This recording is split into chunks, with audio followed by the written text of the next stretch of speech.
We've already spent a considerable amount of time covering Jeffrey Epstein and his case in extreme detail, attempting to consolidate as much information as possible to make as conclusive an opinion as we can in a situation with very little substantial public information available to us.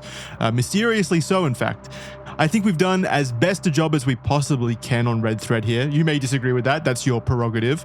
I will concede one criticism, however, and that's that we've admittedly sidestepped one particular Epstein conspiracy element for far too long now. The silence has been suspicious. Why? Well, it's because as soon as Jordan was brought on board, we've been bought and paid for by lobby groups across the board, of course. So, we're all cashed up over here because of Jordan's influence. He couldn't stop saying no to lobby groups. So that's why you may notice some inconsistencies here and there.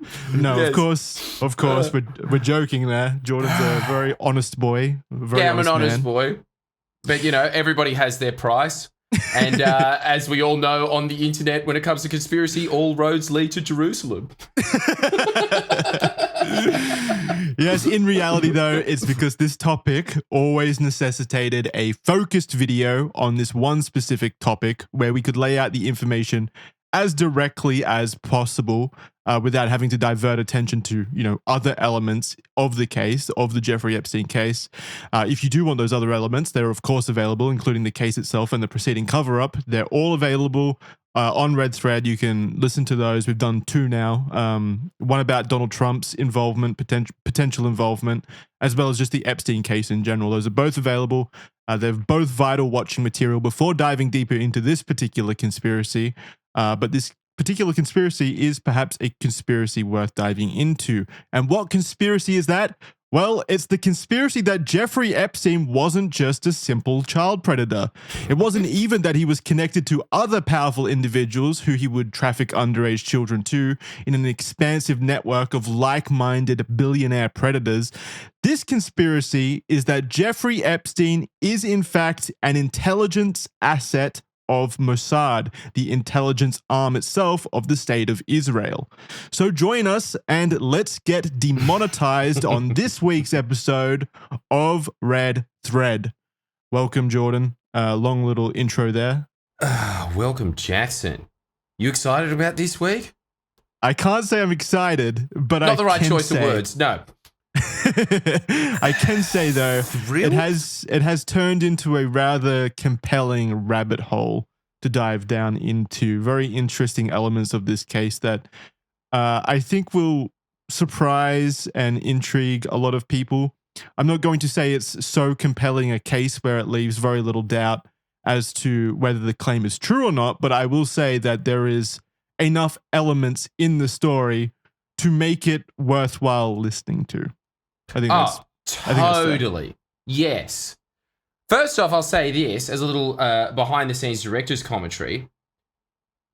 Jackson, on multiple occasions, he's never done this before, is like the kid at your school that was dyslexic and had to constantly ask for an extension on homework. And much like a teacher that doesn't care, I granted it to him every single time because he kept going down. There's so many rabbit holes in this one. This is, I think, easily the most interesting part of all of the Epstein conspiracies. This one is like, and I feel like, and Jackson, because you are the one that was obviously doing most of the research for this, tell me this. Do you feel like that this one is the most credible?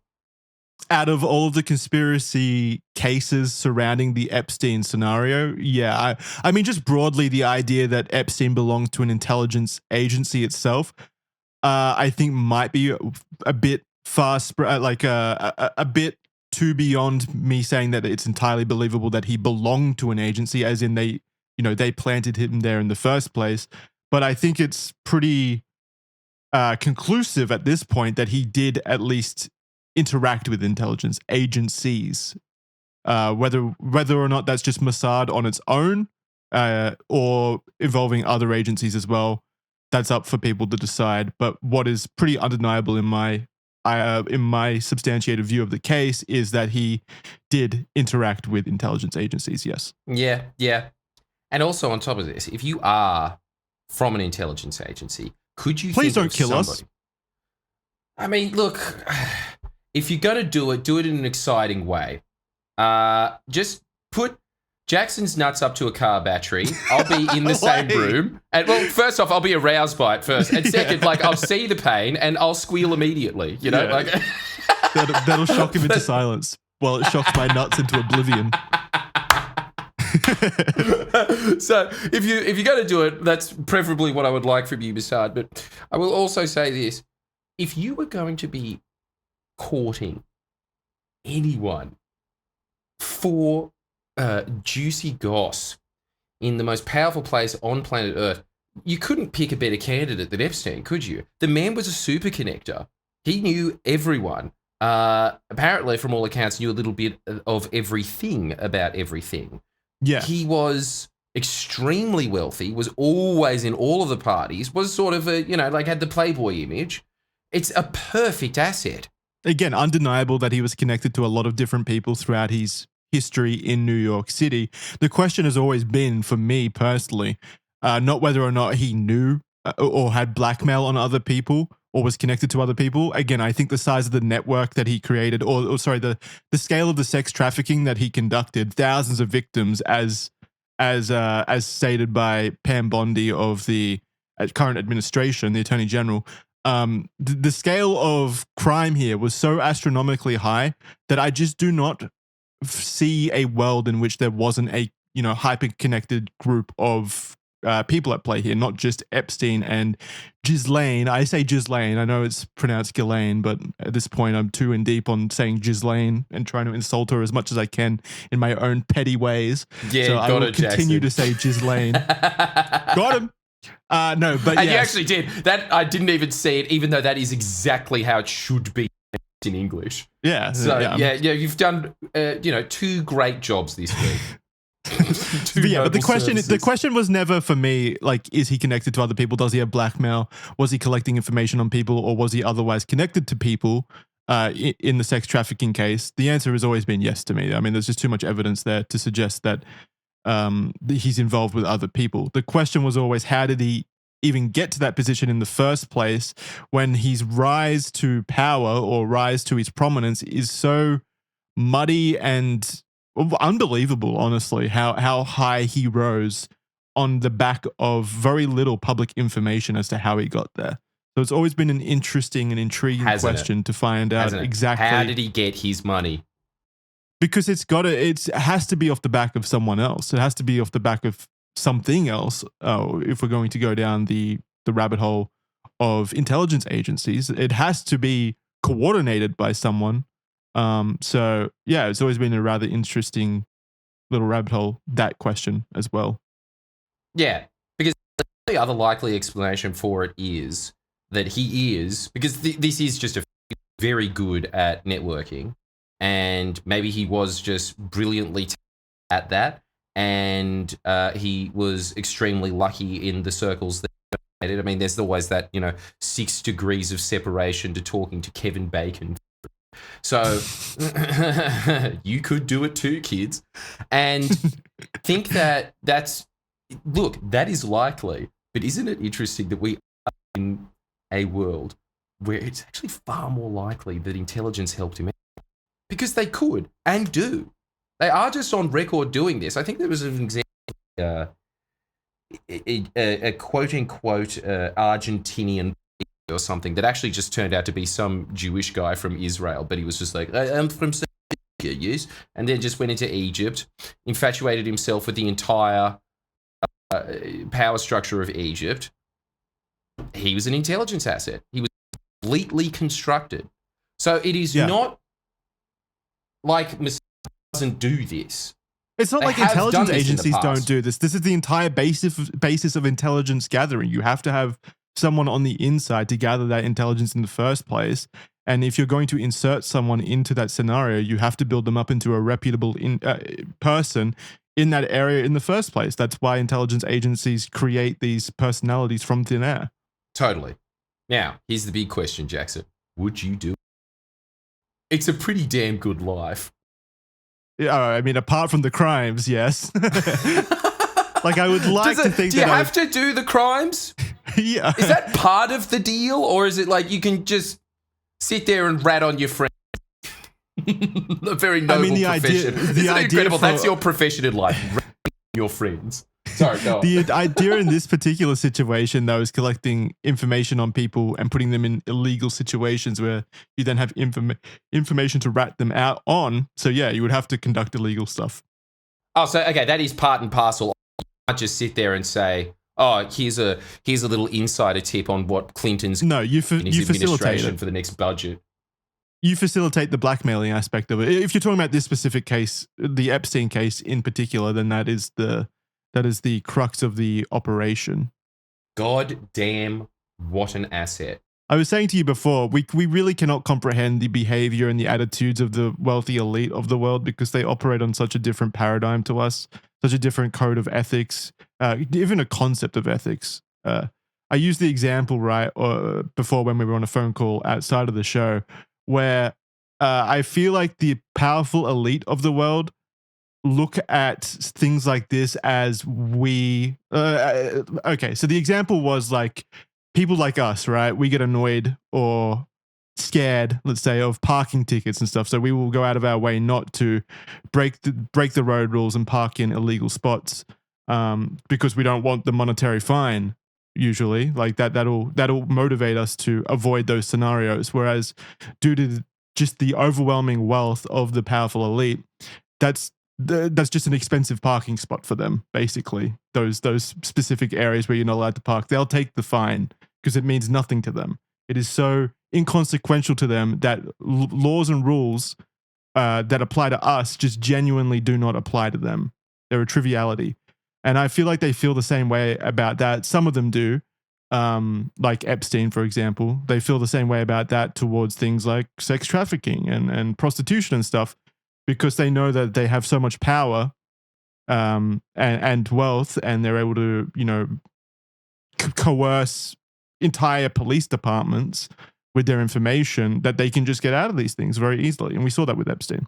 So yeah, it's very hard to really relate to these individuals and kind of like glean any personality aspects from them because they are, for all intents and purposes, gods that walk among us, as sad as that is to say. So it is pretty hard. No, it's a really interesting point that you brought up about that, Jackson. It's very true. I mean, you can see it in your own life, can't you? I mean, when you were a struggling university student, like myself on many occasions, I would pick cigarettes off the bus stop. And then you get a little richer and then you're like, sweet, I can buy my own bags. This is a huge upgrade. And then after a while, when it becomes inconvenient to you, just like, I'll just get the gum and then quit. Like it keeps going up. Like your problems start getting solved very easily the more money you have. There is that realization, I think, that everyone in the middle class has of just like in this day and age of, why the fuck am I cleaning my own house? I could hire a cleaner to do it for like $70. You know? I'd rather have the time. And then you can just be a man-child for the rest of your life. I was going to say, at that point, then it becomes a question of, is my time worth more to me than paying $70 for an hour of a cleaner cleaning my house and doing something that I don't want to do? Totally. And the answer is always yes, isn't it? When you have the money. It's always, yeah. When would I rather be doing exactly what I want to be doing right now and paying for that freedom? Yes. Yes, I would. So anyway, that aside, in this episode of Red Thread, we'll be foregoing wasting time.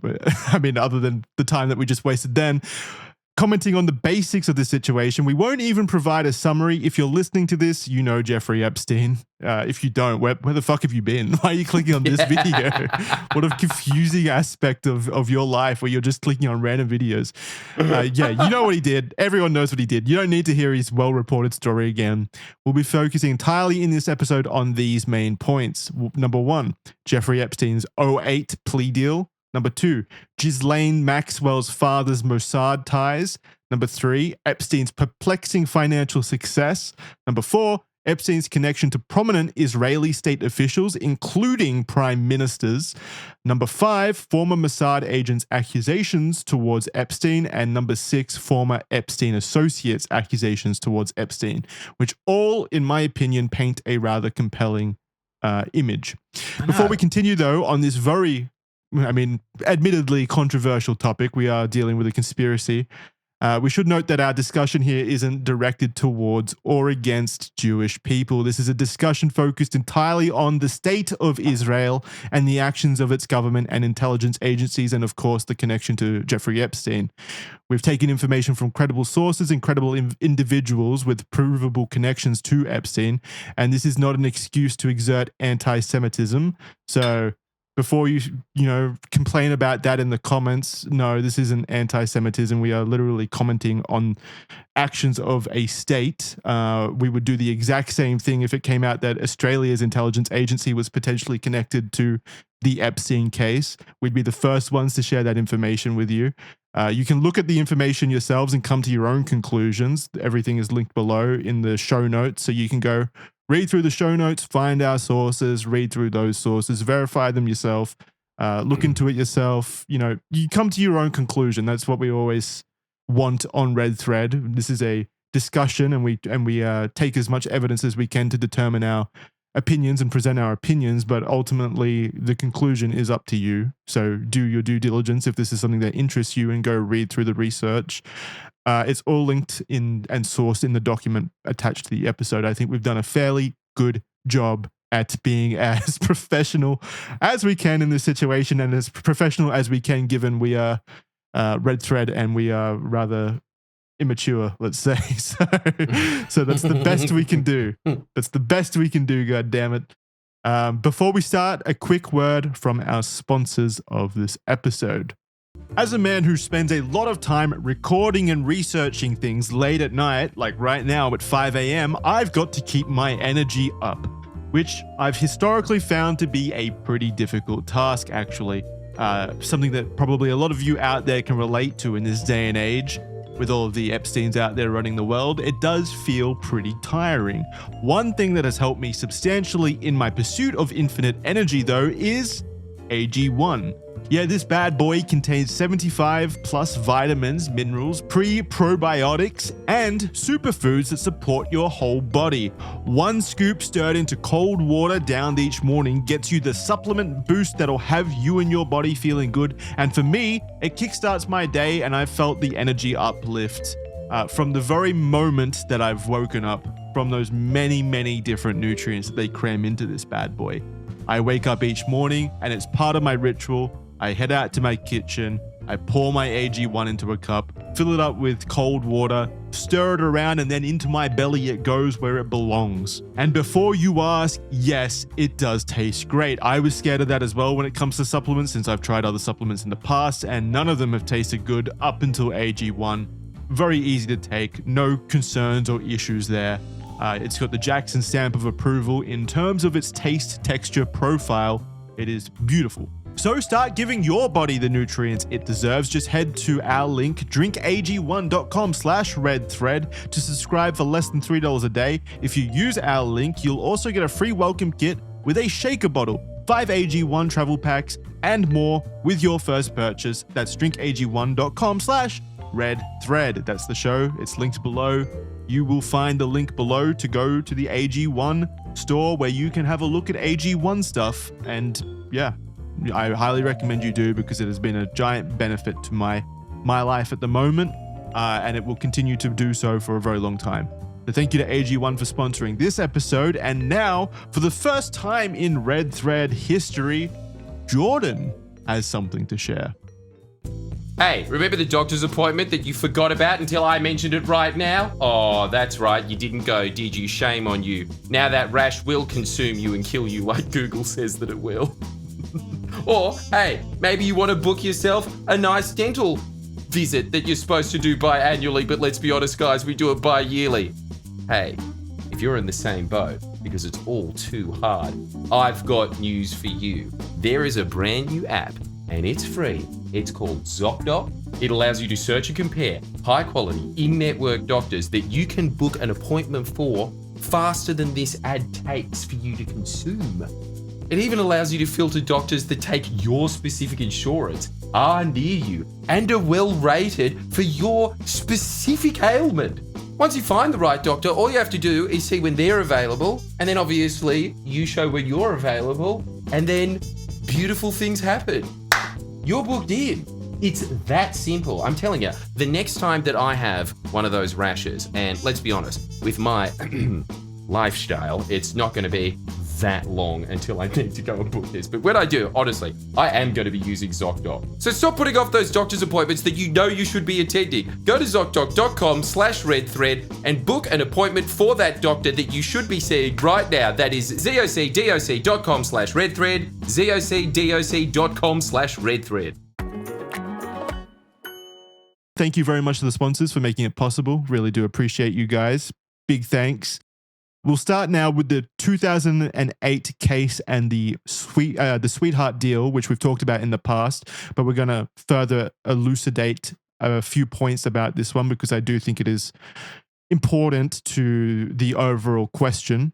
So in 2008, Jeffrey Epstein was charged with 1 count of solicitation of prostitution and 1 count of solicitation of prostitution with a minor under the age of 18. We've already talked about this case in detail, but what's important to take from this is that it led to a highly controversial plea deal that is often referred to in the media as the sweetheart deal whenever it is talked about. A 53-page indictment for sex trafficking minors had been prepared by federal prosecutors, something that could have and realistically should have put him in prison for life.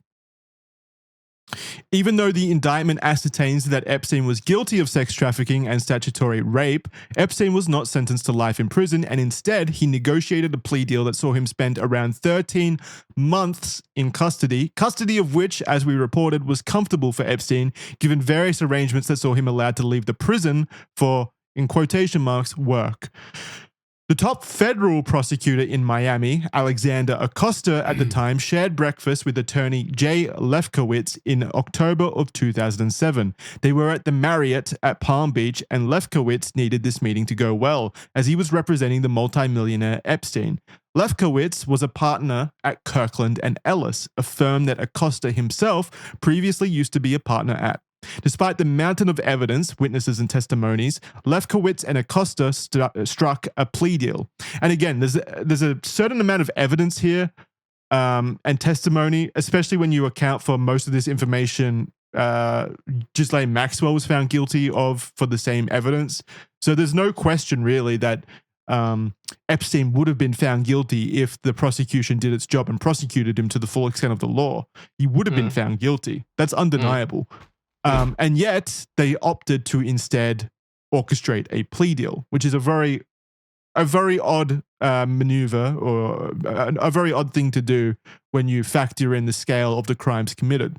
Epstein would only plead guilty to 2 prostitution charges in state court. Epstein only required to spend 18 months in county jail. And in addition to the significantly cut down sentence, 4 accomplices that were named in the agreement would receive immunity from federal charges. And the deal also granted immunity to any potential co-conspirators, not even named co-conspirators, just if there are future co-conspirators found, they also receive immunity to this case, which is absolutely just a blatant a blatant cover-up. That is a crazy level of jurisdictional overreach, in my opinion, just being able to grant immunity to any potential co-conspirators that are unnamed in a plea deal. Yeah, it's quite incredible. I mean, it didn't seem to hold up because Ghislaine is just in jail now, so I'm not really sure how binding this actually is. But even the fact, as Jackson points out, that was put in there.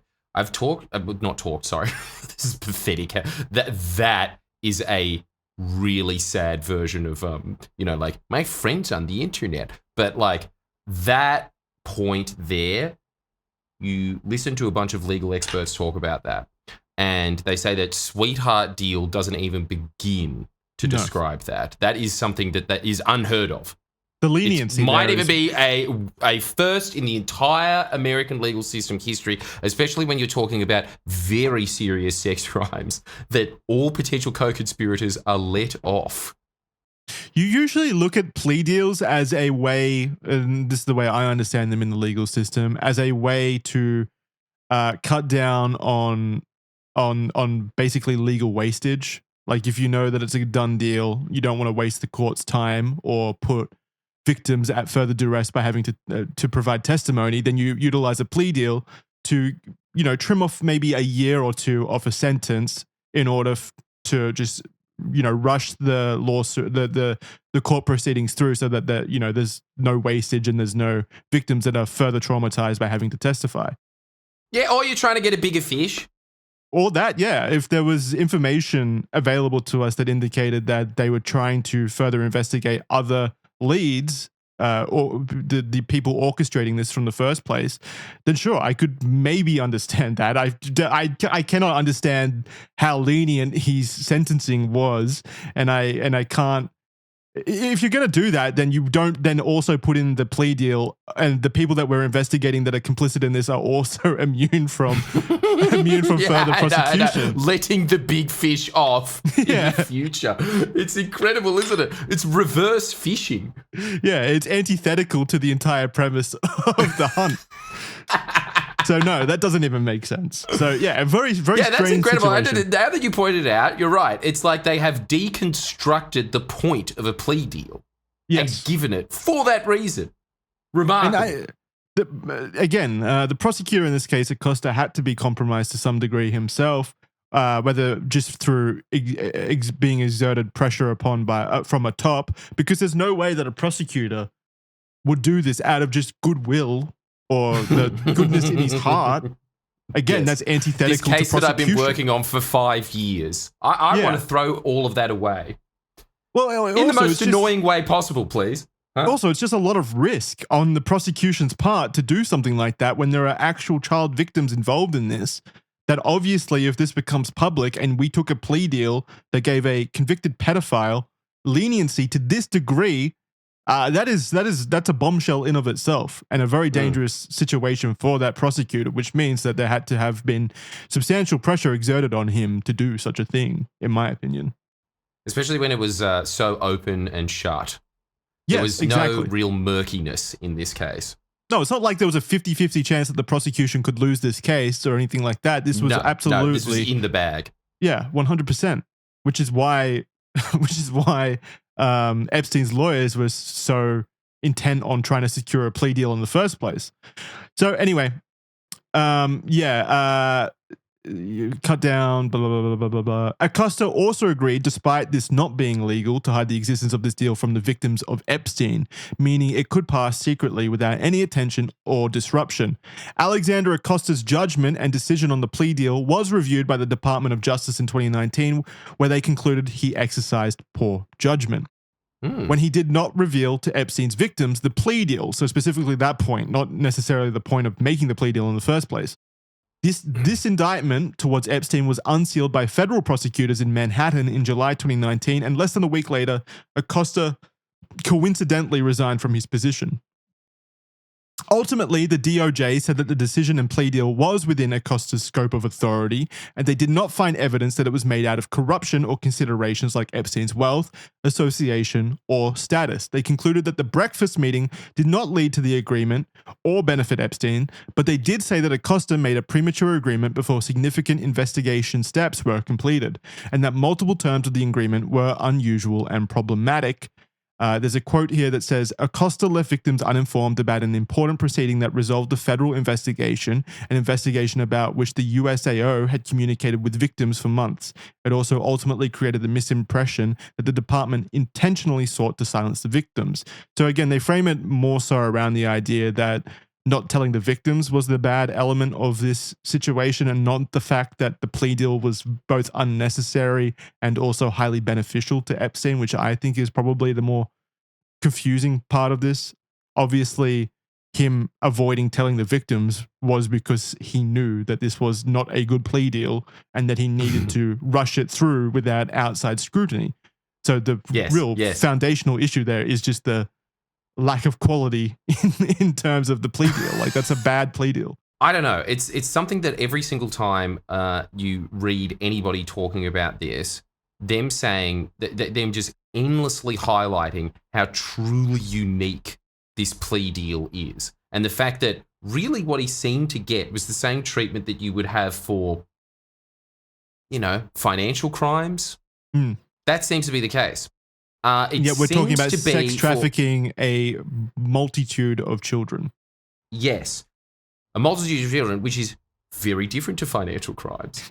So the idea that he's kind of just getting special rich man treatment for this, it doesn't seem to explain the level of leniency that he is getting for this. Not even close. Not even close. It really, like straight off the bat, before we even get to the famous quote, you can sense that there is something very special and peculiar about Mr. Epstein.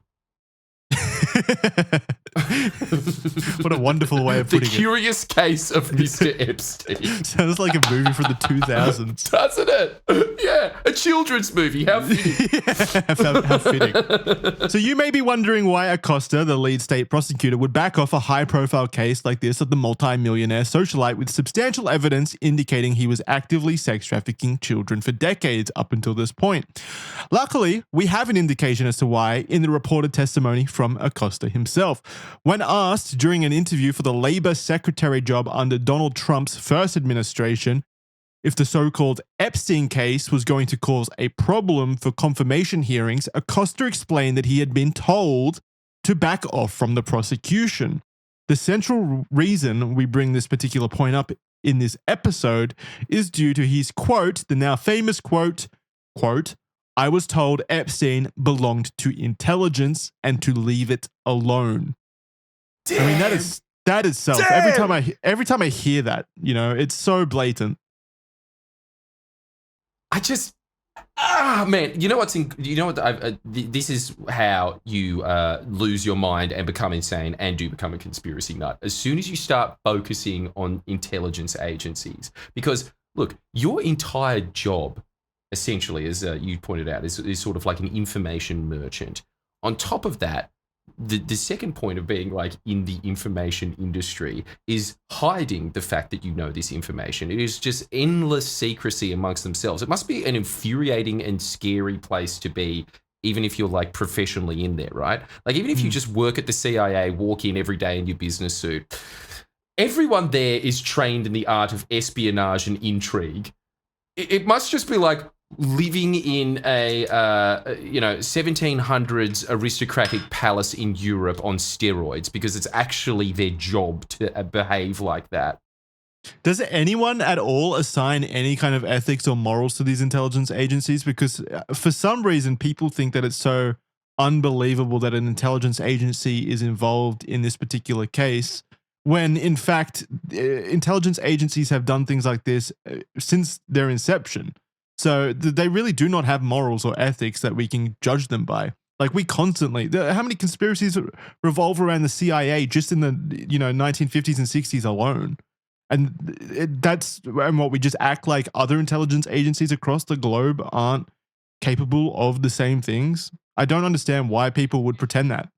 Totally. And well-funded, highly connected, very sophisticated intelligence agencies like Mossad.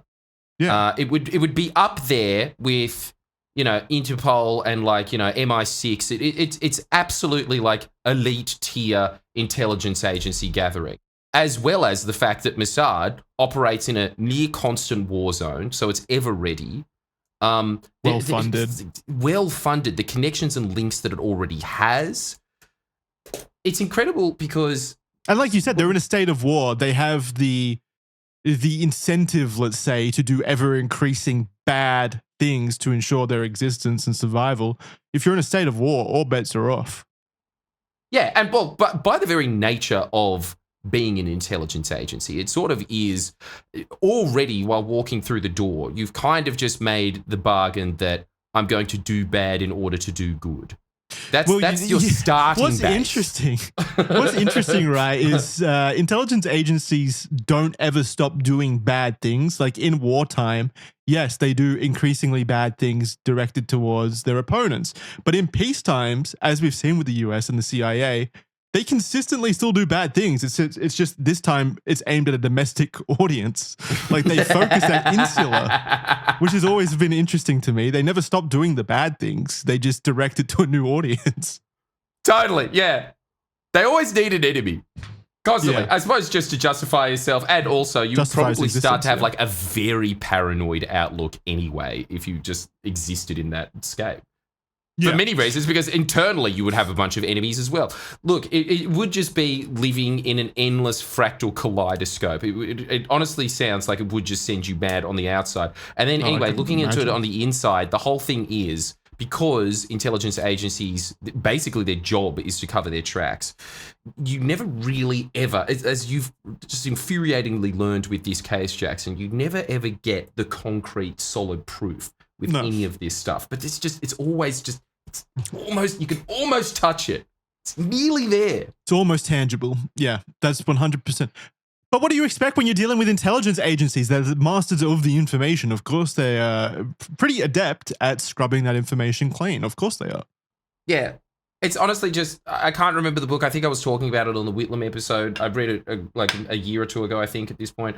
But once there was this book that I was reading that was pretty much just making the case that ever since, Venice created the first modern intelligence agency, that is what really does truly control planet Earth, Like, you strip away all of the Illuminati, you strip away like all the, the corporate ideas of like what actually controls these things. If you think about it, this is something that pretty much is above the law, is above the law by design, has no oversight, has infinite power, because we all know information is power, and that's their entire job, is just trading in information. Yeah, it's such a cliche saying that money isn't power, information is power, but it is true. Information in many ways generates the money by influencing, doesn't it? State decisions and things like that. Of course, information is the powerful aspect of modern existence in the information age, of course. Totally. You can make as much money as you want anyway, because first off, a lot of it's just on black budget. So people that are voting for their budgets to be increased don't even know where that's going. And then on top of that, as you show in like the Contra affair and all of this, there's so many examples of the CIA just actively trafficking in drugs. So you could just weapons dealing as well, anything. Yeah, the Iran-Contra deal. The Iran-Contra deal is literally a prime example of that. Weapons trafficking, selling weapons to Iran was illegal at the time, but they still found reason to do so and still did it, even though it was heavily illegal. So yeah, just to put that, Jackson, just to put that all into context of what we're talking about there, isn't it just such a coincidence that you have this guy coming out and saying, don't touch him, he's intelligence, and also being given a sweetheart deal that, again, I've heard multiple people say this, sweetheart deal really cheapens how much of a sweetheart deal it is. It's like nothing else they've ever seen. Yeah.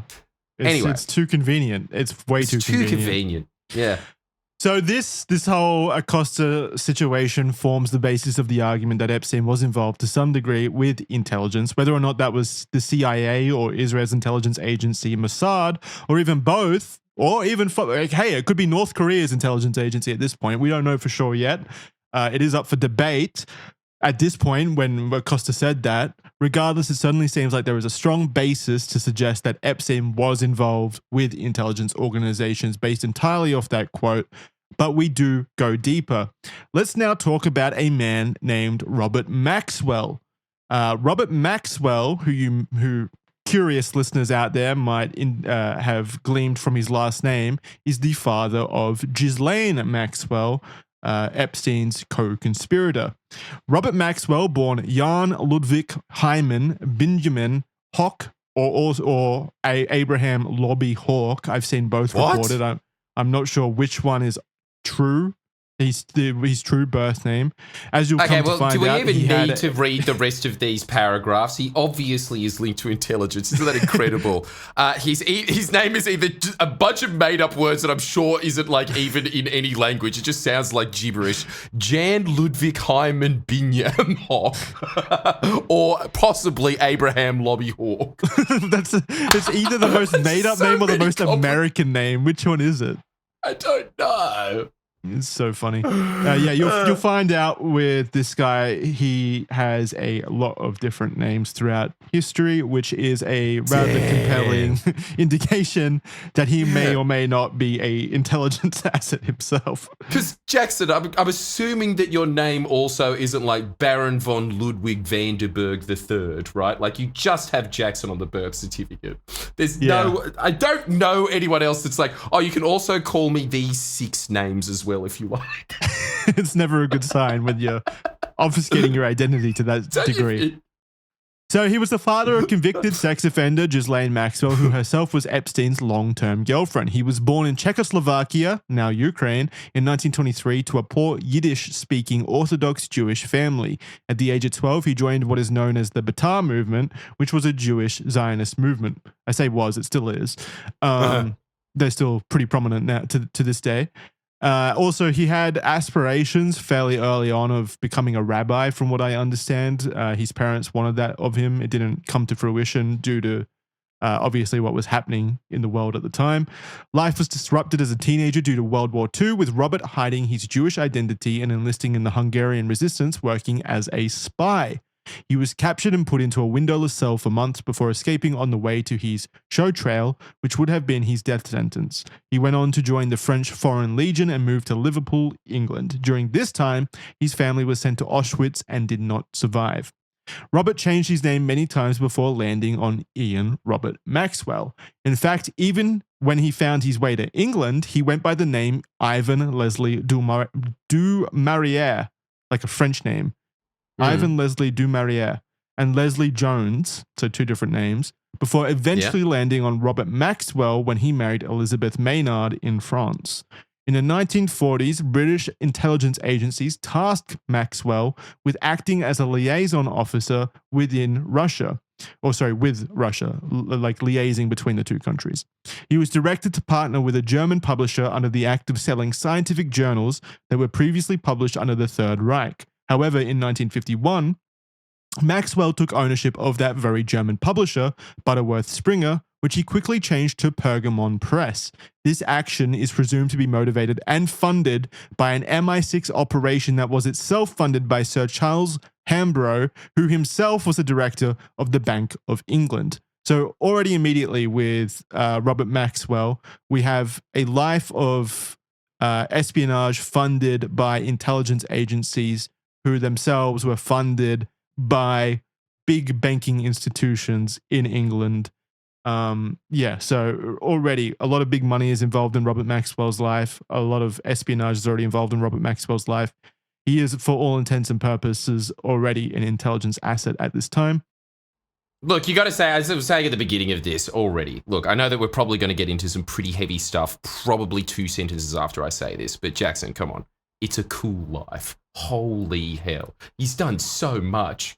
Being a spy sounds cool. I just don't like the idea of being a spy to be a pedophile as well. Like the spy who shagged me? Yeah, that element. That one. Hey, the spy that shagged me is cool. I don't like when that it's like part. When it's with like sexy adult women. When it's like bad stuff, yeah. I don't know why they had to make it not cool. Dude, I think go back and watch it. Go back and watch The Spy Who Shagged Me. This might be the most controversial opinion I put out of this episode, but honestly, I think it's almost as egregious as Epstein's life. It's really not that good of a film. It's really like quite boring. What? Yeah, man. I'm sorry. I'm putting it out there. It's just, it was very sick when you were 12, and then you go back and you look at it as an adult, and you're like, it's all just boner humor. Oh no, that one was good. You know? Yeah, nothing ever stands up to your 12-year-old brain. Your 12-year-old self never does. So sad. Chasing that high. But look, totally. Yeah, Jesus, that is just how our economy works these days, isn't it? Just nostalgia. Chasing the dragon. But it's just this guy already has lived so many lives on so many levels. It's just endless thrills. Yeah, our lives. I thought that honestly, maybe it's just. That our lives are so boring in comparison. Boring. They really are. Like most people from the 40s, 30s, stuff was happening back then. Bad stuff, yes, but stuff was happening. Yeah, maybe just being a spy now is you hired by Pepsi to just watch Coke fans move out of factories. Well, I was going to say, being a spy now is probably literally just doing a 9-to-5 cubicle job. It's not very sexy, probably. Oh, right. Okay. Yeah. All right. We missed the boat. Yeah, it's over. They made spying lame. Yeah. Damn you, woke government. All right, so after then being tasked to replicate this strategy in Russia, British intelligence began to become suspicious of Maxwell and his allegiances. The British Foreign Office, in files declassified in 2003, were able to confirm that Maxwell was funded by Russia. Maxwell himself was funded by Russia. The KGB, which was the Soviet Union's intelligence arm, also did eventually confirm that he was affiliated with the KGB, but even they were unsure of where Maxwell's true allegiances were. When it was discovered that Maxwell had smuggled aircraft parts during the 1948 war that led to the creation of the State of Israel, it became clear to those in the intelligence communities that Maxwell was a Zionist that was affiliated with Mossad, which makes sense considering, his early affiliation with Jewish Zionist movements like the B'atar movement, as well as just his upbringing and stuff. Of course, it does make sense. After the war, however, he bought the British Printing Corporation, Mirror Group newspapers, and Macmillan Publishers, effectively creating a media empire that spanned from England to France to the United States and, yes, to Israel. By the time he was 40, he was a multimillionaire, despite his numerous financial scandals and accusations of fraud. Robert invested heavily in Israel publishing, pharmaceutical and computer firms, and he owned a majority share in their second biggest newspaper, Ma'ariv. He would travel to Jerusalem often and make connections with high-powered Israeli individuals. Viktor Ostrovsky, a former Mossad agent, confirmed that, quote, the Mossad financed many of its operations in Europe with money that was stolen from Maxwell's newspaper's pension fund, end quote. Wow. Which is an enormous connection. It is heavily believed that Mossad gave Maxwell the money to buy the newspaper in the first place. Over $500 million would eventually be found to be missing from that pension fund. To further elucidate the connections between Mossad and Maxwell, again, we're talking about Robert Maxwell right now, not Ghislaine Maxwell. So between Mossad and Maxwell, through his companies, it is alleged that Robert helped distribute a bugged version of a highly valued software called Promise, which stands for Prosecutors Management Information System. I didn't actually look too far into this particular lead, but if this is like something that prosecutors use, that's a pretty funny connection. I know. Isn't that incredible? Maybe this is how they got Acosta. Isn't it? Like, what a great phrase as well. I know that it sounds very IT-ish, but Jesus, prosecutors management information system. I hate when they create acronyms from things. It's just always cringe to me. Trying hard, aren't they? They're really pushing. It's try hard. Yeah. So he helped distribute this bugged version of a highly valued software called Promise to foreign governments, banks, and intelligence agencies. This bugged software was then used by Mossad to allow them access to spy on their clients, which again, it sounds like we're prosecutors. So maybe that is a connection. Can we find out if Acosta was using Promise at any given time during that early case? Because that could be interesting. Yeah, that'd be sick. But, I mean, they knew about Promise pretty early on. The story of Promise goes deep with the reporter Danny Casolaro, who was investigating the Promise scandal himself, dying under mysterious circumstances in 1991. Jesus, they offed him for an app, essentially. Yeah. For exposing the information on the app, which implicated their spying. Yeah. Like, it is dangerous stuff, but it's also dangerous reporting on intelligence agencies, which is why I'm kind of scared about this episode. Do not kill. We are not suicidal on Red Thread. Well, I'm not. I can't speak for Jordan. I am. So, take that one with a grain of salt. It could happen. You never know what tomorrow brings. Yes, but if we die under mysterious circumstances, I don't know. Stay safe. Don't go march in the streets because you will be taken out next. Just forget about us. But in my instance, just know it was sweet relief. All right, now let's continue.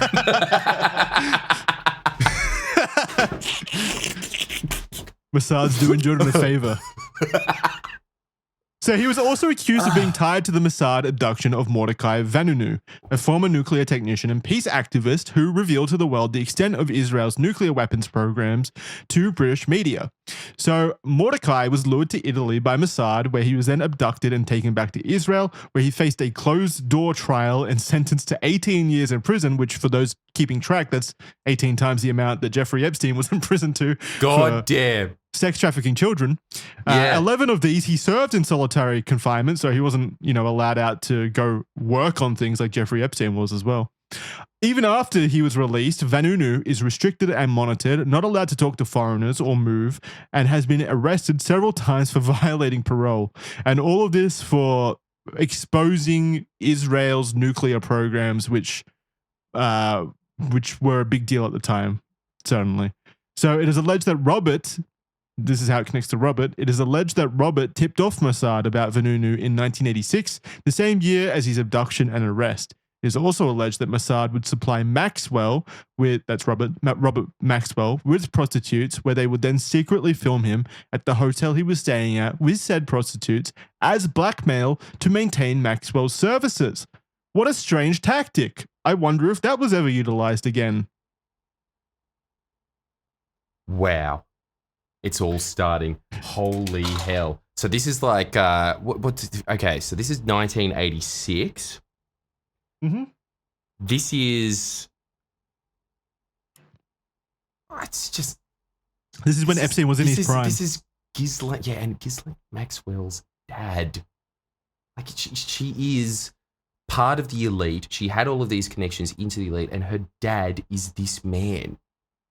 Who was connected to Mossad. And heavily. And the thing is, who was connected to Mossad. And from every account that I've ever read about Jeffrey Epstein and Ghislaine Maxwell's relationship, it was always this fraught, highly toxic relationship that was always this back and forward between Epstein and Ghislaine Maxwell. That's not what I've read. I read that she was madly in love with him. Yeah, there was that period. And then after that, this is what I hear.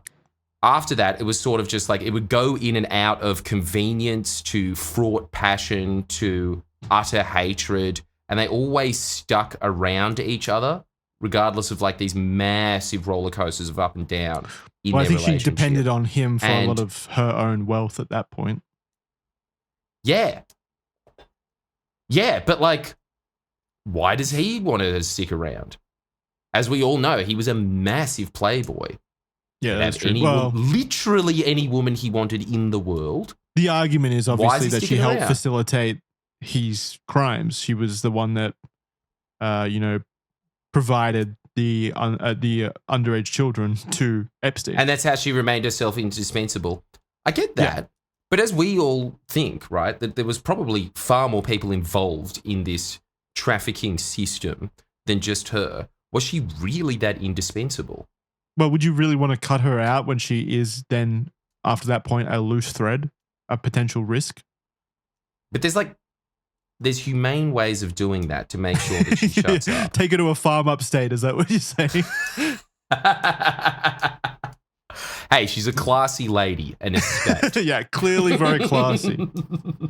Convicted pedophile. It's... Honestly, like, okay, let's just go through the big highlights so far through the story. Let off of sex trafficking crimes with a sweetheart deal to end all sweetheart deals. That's number one.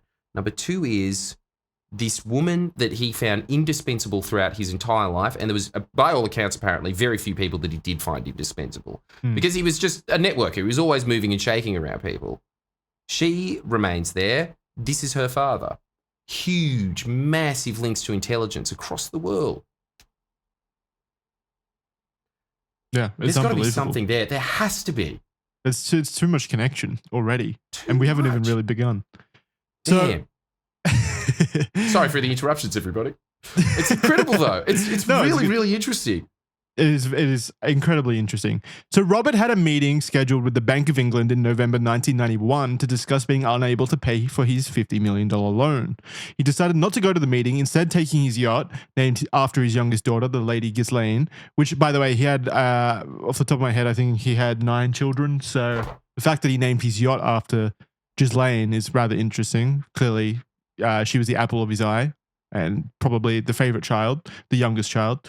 So he took this boat out into the Canary Islands in Spain. Late in the morning on the 5th of November, Robert was found naked and deceased in the Atlantic Ocean. Many believe that Robert overnight had gone to relieve himself over the side of the boat, losing his balance and subsequently falling in. In December, the official ruling was death by heart attack, an accidental drowning, but suspicion had been placed on his death. For example, it is believed that Maxwell was threatening Mossad with coming clean if they didn't provide a fix for the situation he had now found himself in with a debt. Mossad leadership, however, decided that Maxwell was too dangerous and instead ordered his assassination. Robert's body was flown from the Canary Islands to Israel, where he received a state-level funeral. The Prime Minister, Yitzhak Shamir, delivered the eulogy at the funeral, where he said that Robert, quote, has done more for Israel that can today be said, end quote. Damn. So just imagine how even at your connected- own funeral, there's still people coming up and saying, Mr. Robert did things, and I think that the people that need to know what those things are aware of those things. Okay, Anyway, can we that's go his back life. a little bit? It's just so secretive. Yeah. Can we go back a little bit before that and just take note that there was a state funeral for this man where the prime minister of said country delivers the eulogy? Like, that is a crazy level of state connection already. And that's insane. The leader of that country is making your life seem very mysterious and enticing. The funeral was also we all attended know by- why we're here, and if you don't, then you don't need to know. Anyway, let's bury him. The funeral was also attended by the Israeli president, Chaim Herzog, and numerous other serving and former intelligence workers and politicians. He was buried in the Mount of Olives in Jerusalem. A prayer was read by Samuel Pisar, who was Robert Maxwell's lawyer. This same Samuel Pisar would eventually become Jeffrey Epstein's lawyer as well, and was the stepfather of Antony Blinken, who himself is the former Secretary of State under the Biden administration. So that's already, we're getting very crazy right now with all of these different connections.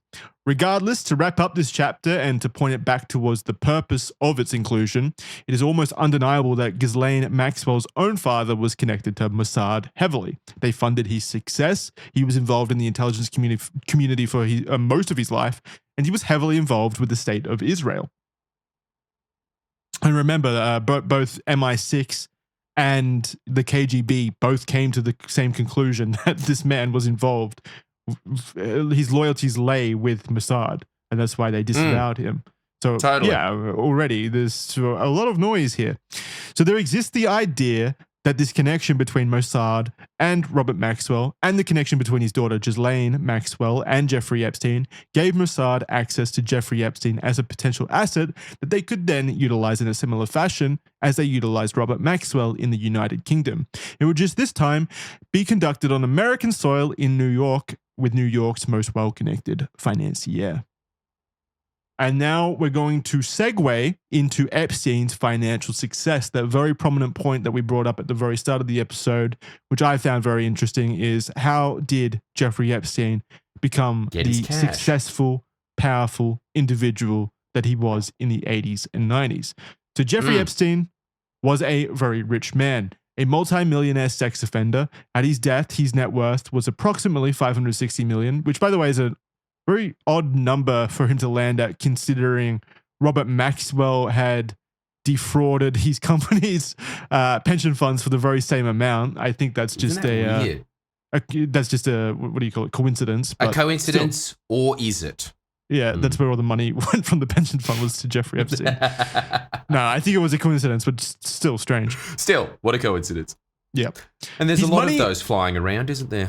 Yeah, very strange set of coincidences here in this case. Yes. Chin stroking stuff. His money and how he obtained it has been questioned over the years. He never graduated college. He became a teacher. And then he went on to suddenly become a financier who somehow would befriend and have clients who were some of the wealthiest individuals in the world. To many, the success doesn't add up. It's not publicly known how many clients he had or even who the true extent of his clients were. The only main client publicly known in great detail is Les Wexner, who, as we explored in the previous episode, was the creator of Bed Bath & Beyond, I believe. L Brands, I believe, actually, which owns Bed Bath & Beyond. Very, very wealthy person. Yet, even with this strange rise to success, let's say, or his strange upbringing, he had properties all around the world worth hundreds of millions of dollars, a private jet, and a lavish lifestyle. It's been reported that no one in Wall Street actually knew what Epstein did, and his wealth is a mystery in of itself. What did he do, Jordan? Look, okay, I would imagine as well, to be fair to Mr. Epstein, in honor of his memory, I would say that that's what we don't need. you think that there would be a bunch of people on Wall Street that would not be able to name why the other people are rich? Yeah, there's a lot of useless people on Wall Street probably who couldn't name their own jobs, honestly. Yeah, but who fly around in about private jets. Well, we're talking about one of the wealthiest people in the country at the time, who was also very close with all of the other wealthiest people. It's just strange. Yes. That no That one is strange. knows exactly how he got his money.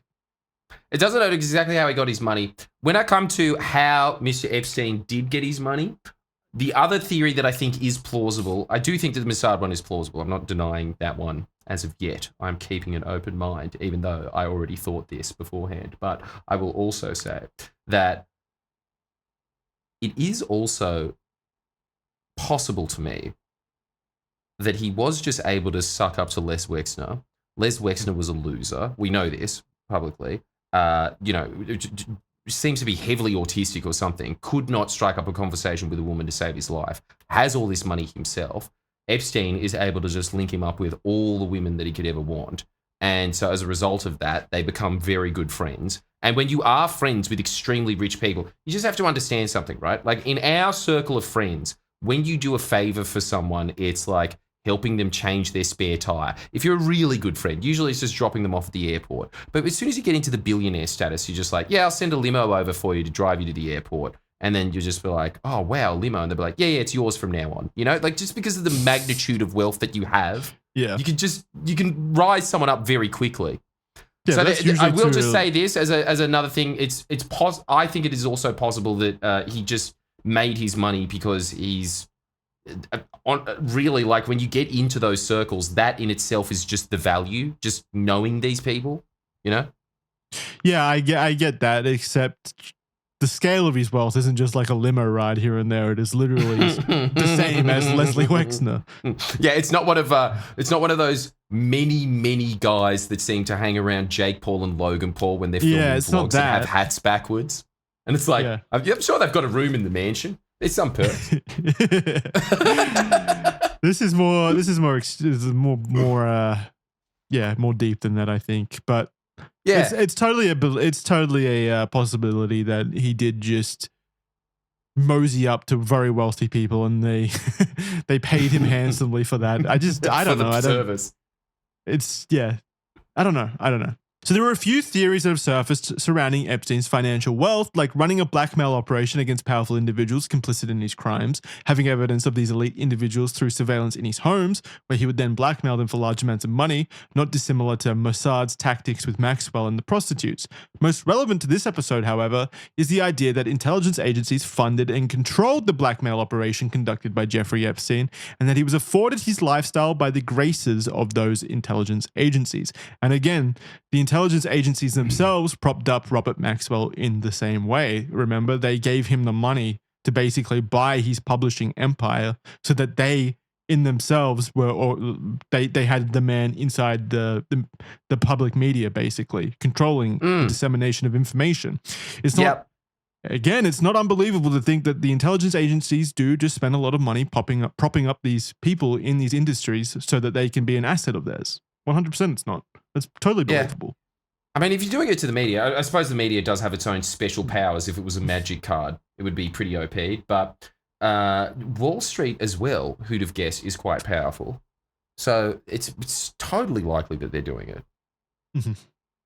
So this has also been thrust back into major spotlight after Tucker Carlson, in a recent speech, said, quote, "The real question was, why is he doing this on whose behalf and where was the money coming from? I think the real answer is Jeffrey Epstein was working on behalf of intel services, probably not American. That foreign government is Israel," end quote. This belief is because Epstein had potential ties to Mossad through Robert Maxwell, and he also became close to Prime Minister Ehud Barak, meeting numerous times throughout the 2000s. Barak would fly on Epstein's private jet and involve other high-profile individuals in Israel.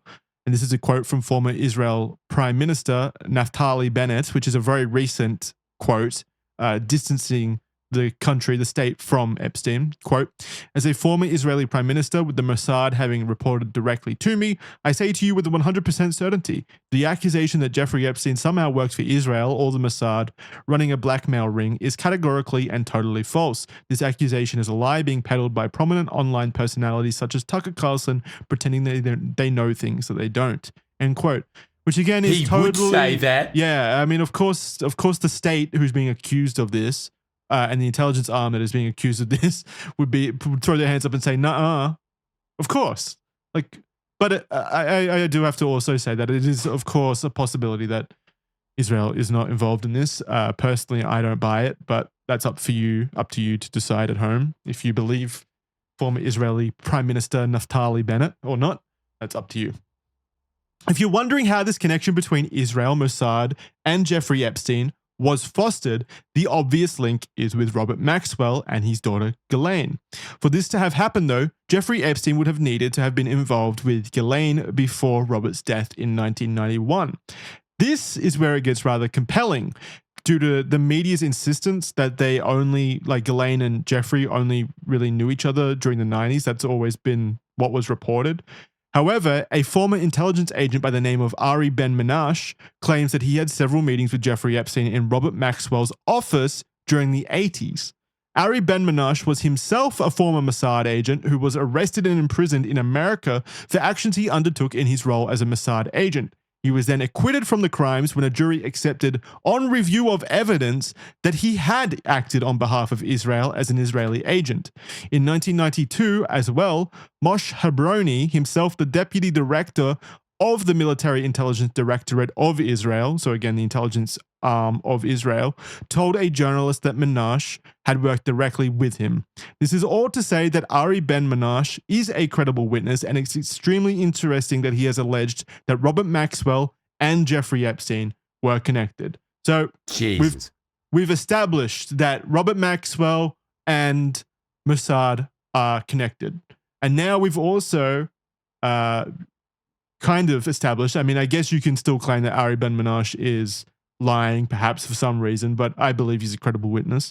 We've established through Ari Ben-Menashe that Epstein and Robert Maxwell are connected. So if we're using the seven degrees of separation from Bacon or whatever it is, Kevin Bacon? Yeah. What is it?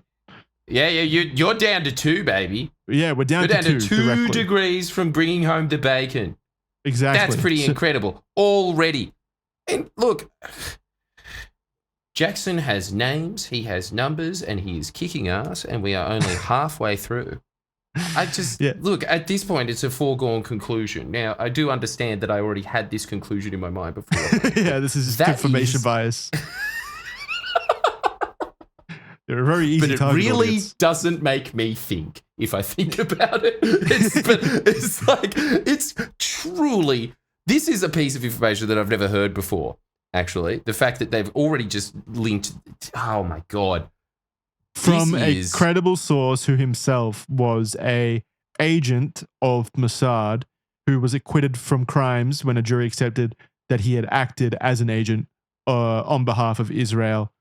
Yeah, so I believe, if I recall correctly, the evidence they saw were things like fake passports, showing that he had been around to different parts of the world that Mossad was active in at the time on operations, things like that. So he confirmed to a jury who decided to agree to the fact that he was a Mossad agent. That's enough. And again, the the former deputy director of the Military Intelligence Directorate of Israel, Moshe Habroni, also told a journalist that Ari Ben-Menashe was an agent of Mossad and had worked with him previously. So, yeah, I believe he is a credible witness here. And he did say that Robert Maxwell and Jeffrey Epstein had met, which is something that isn't really widely reported a lot of the times. It's kind of debatable or debated, but it does seem like they were connected at some point. And in fact, I wonder if it's to the point where Robert and Epstein met first. Robert and Jeffrey Epstein met first, and then he was introduced to Ghislaine Maxwell. Wow. Okay. So, because you're kind of right, man. Like the timeline could, it really could fit like this. And so you sort of think then that Ghislaine Maxwell is sort of, I guess, really, she is acting the same way that medieval princesses used to act, sort of as this permanent ambassador to a foreign king that is there, that sort of does just keep an eye on what that king is doing and reports back to the king. I think it's more simple, probably, that they just met through her father and she fell madly in love with him, which is what's generally reported. I'll continue because it might provide more information for you to base your fair enough. wild accusations of medieval princesses and stuff off of. Okay, so they didn't exist. Yeah. See, we're not even we're not just peddling conspiracies here, all right? We're disproving them. The Middle Ages is a lie. Continue on. So furthermore, in a 2019 interview with Zev Shalev in a podcast called Narrative, Ari Ben-Menashe claimed that Epstein and Ghislaine Maxwell were romantically involved in the 80s when Ben-Menashe had met Epstein in Robert Maxwell's offices. So again, Ben-Menashe has cited specific meetings in Robert Maxwell's own offices with Jeffrey Epstein. I mean, the connection is undeniable. On top of that, in the same interview, Ari Ben-Menashe claims that Ghislaine Maxwell and Jeffrey Epstein, quote, got involved with Israeli intelligence together, end quote. Ben-Menashe continued when asked what he thought their involvement was with Israeli intelligence, quote, these guys were seen as agents. They weren't really competent to do very much, and so they found a niche for themselves, blackmailing American and other political figures for the Israelis, end quote. Shit. Sorry, man. Like, it's just every paragraph it's like a bomb going off in my mind. But it really is. It's really dropping nickels and dimes. Again, this entire part is based off the credibility of Ari Ben-Menashe. And of course, you can assassinate his character if you so choose to. But when you add in his testimony with all of the other eyewitness accounts, as well as all of the other connections that we've already made, I don't see any reason personally to discredit his credibility in this particular case, especially since he has more than enough history and other eyewitnesses to back up his claims about his own credibility in that he was a former Mossad agent. So totally. And his story sort of acts like, I don't know, cement going into grooves. It really seems to just pave over a bunch of other cracks. It's like that's beautiful. It smooths it out. Oh, was it? Thank you, because I was just very good. I don't know. I had a meeting with a builder today, so I think that's pretty much fine. You're still thinking about that. Yeah. Still thinking about the construction. So that's what project. A cement mixer looks like. Yeah. Still trying to figure out the conspiracy of cement. Figure out how that stuff works. Don't worry, I don't know either. Yeah, no. Yeah, look, we'll figure it out one day together. Next episode. Totally. That'll be next episode of Red Thread. How does cement work? Is cement real? That'll be that one. Only one layer away from the meme of how do magnets work. We're so close. So close. So, yeah, this is substantial. Like, obviously, very substantial. He's directly claiming that the Jeffrey Epstein and Ghislaine Maxwell both got involved with Israeli intelligence through Robert Maxwell, which 100% makes sense given that Robert Maxwell was already involved with intelligence. And because they weren't very competent people, by the sounds of it, from Ari Ben-Menashe's kind of purview of the situation, they decided that blackmailing wealthy Americans and gathering information on them was probably the best use of their time. as opposed to other forms of intelligence gathering. And for those asking why Ari Ben-Menashe might have met with Epstein, the answer is actually credible yet again. Ari Ben-Menashe would often meet with Robert Maxwell at his London office about the Iran-Contra arms deals, who Ari Ben-Menashe claims helped facilitate money payments for the arms deals through Russian channels. So he claims that how would you explain the Iran-Contra deal for people that don't know? Basically, it was made illegal to sell weapons to Iran from the US government, but there was a scandal, right, where it was Reagan, right? I think it was Reagan. Yeah.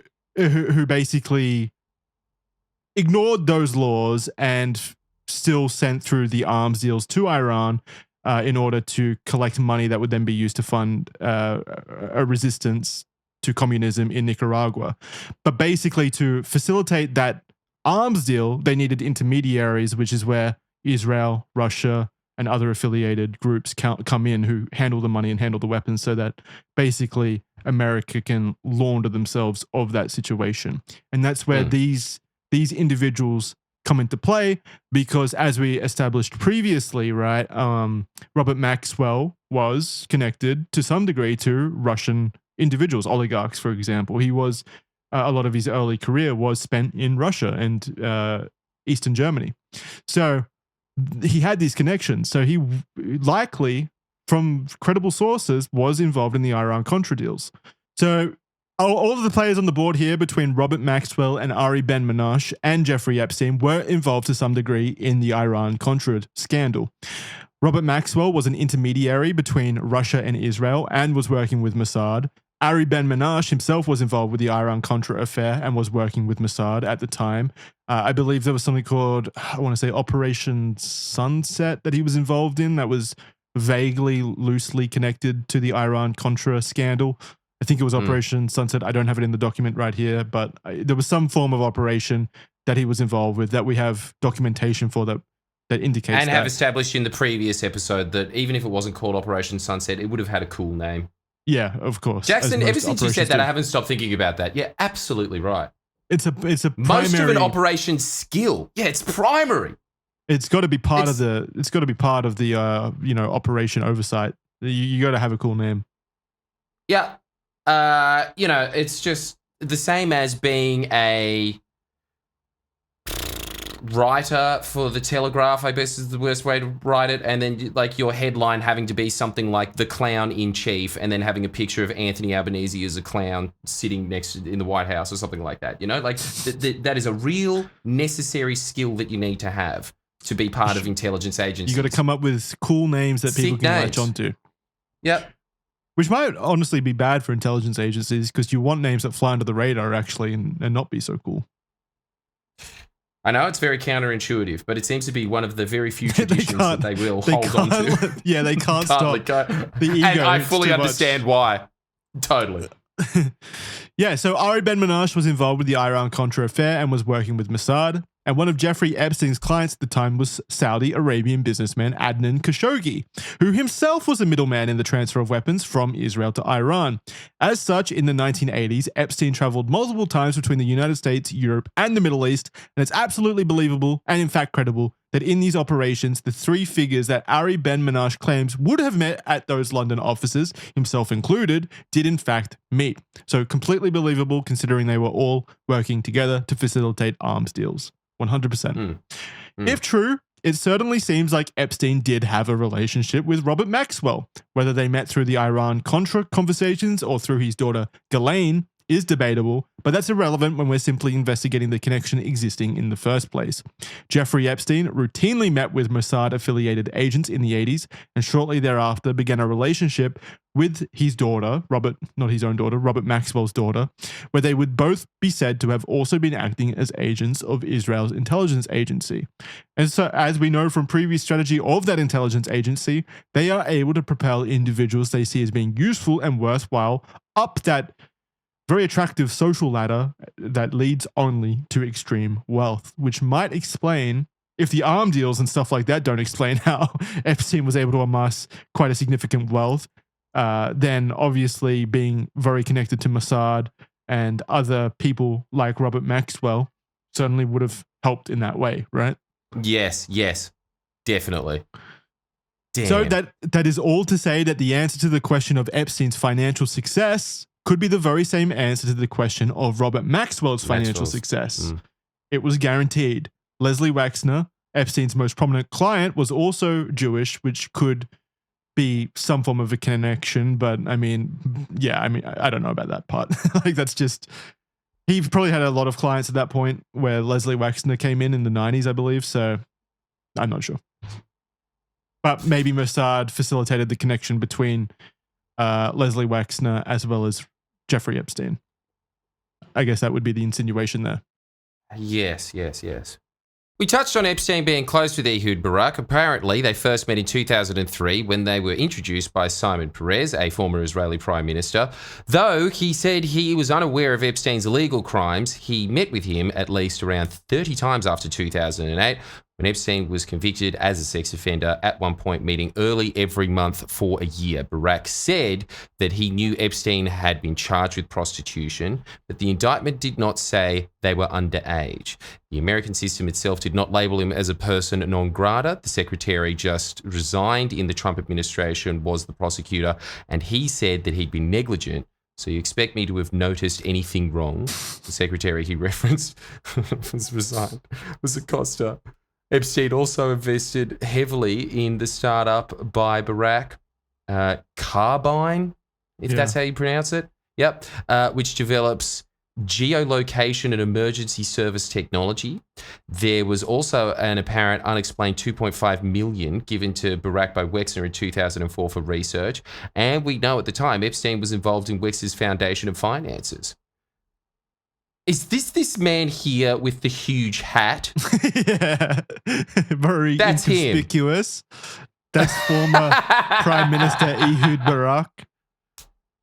So we have pictures here of... he has a camera under that. What? Ehud, we have pictures here for audio listeners of Ehud Barak entering and exiting Epstein's home, looking very inconspicuous with like a raccoon hat on. Why? Doesn't even look that cold. It's just, okay, I'm sorry, but if you are in the car, pull over now, look at the YouTube version of this and tell me that wasn't worth your time. Just that, right there. And you know what else the best part about it is? It's obviously expensive. I was going to say the best part about it is it's camouflage, so maybe he's an undercover agent. Yeah, he is. He's trying to be conspicuous. he's undercover right now. Honestly, even if you dress like that in Vietnam, I think you would stick out. He's walking down New York in camo. I've just got to say, what can only be described as the world's stupidest hat. That's pretty cool. There's a lot of dumb hats in the world. There's those hats that, like, you can dispense beers and drink out of them. Yeah. At least that one's practical. There's the hat that you can pull the levers and there's like a shark at the front that chomps up and down. And God, I wish I had one of those. I do have the hat that you can dispense beer cans out of. I know you would. Yeah. You need to trade that for one of the shark ones, though. That sounds great. Absolutely. And this man needs to wear one of those. He would look less dumb. It's so weird thinking that this guy's a world leader. He looks insane. Former world leader. Anyway. Yeah, but maybe there's a reason for that.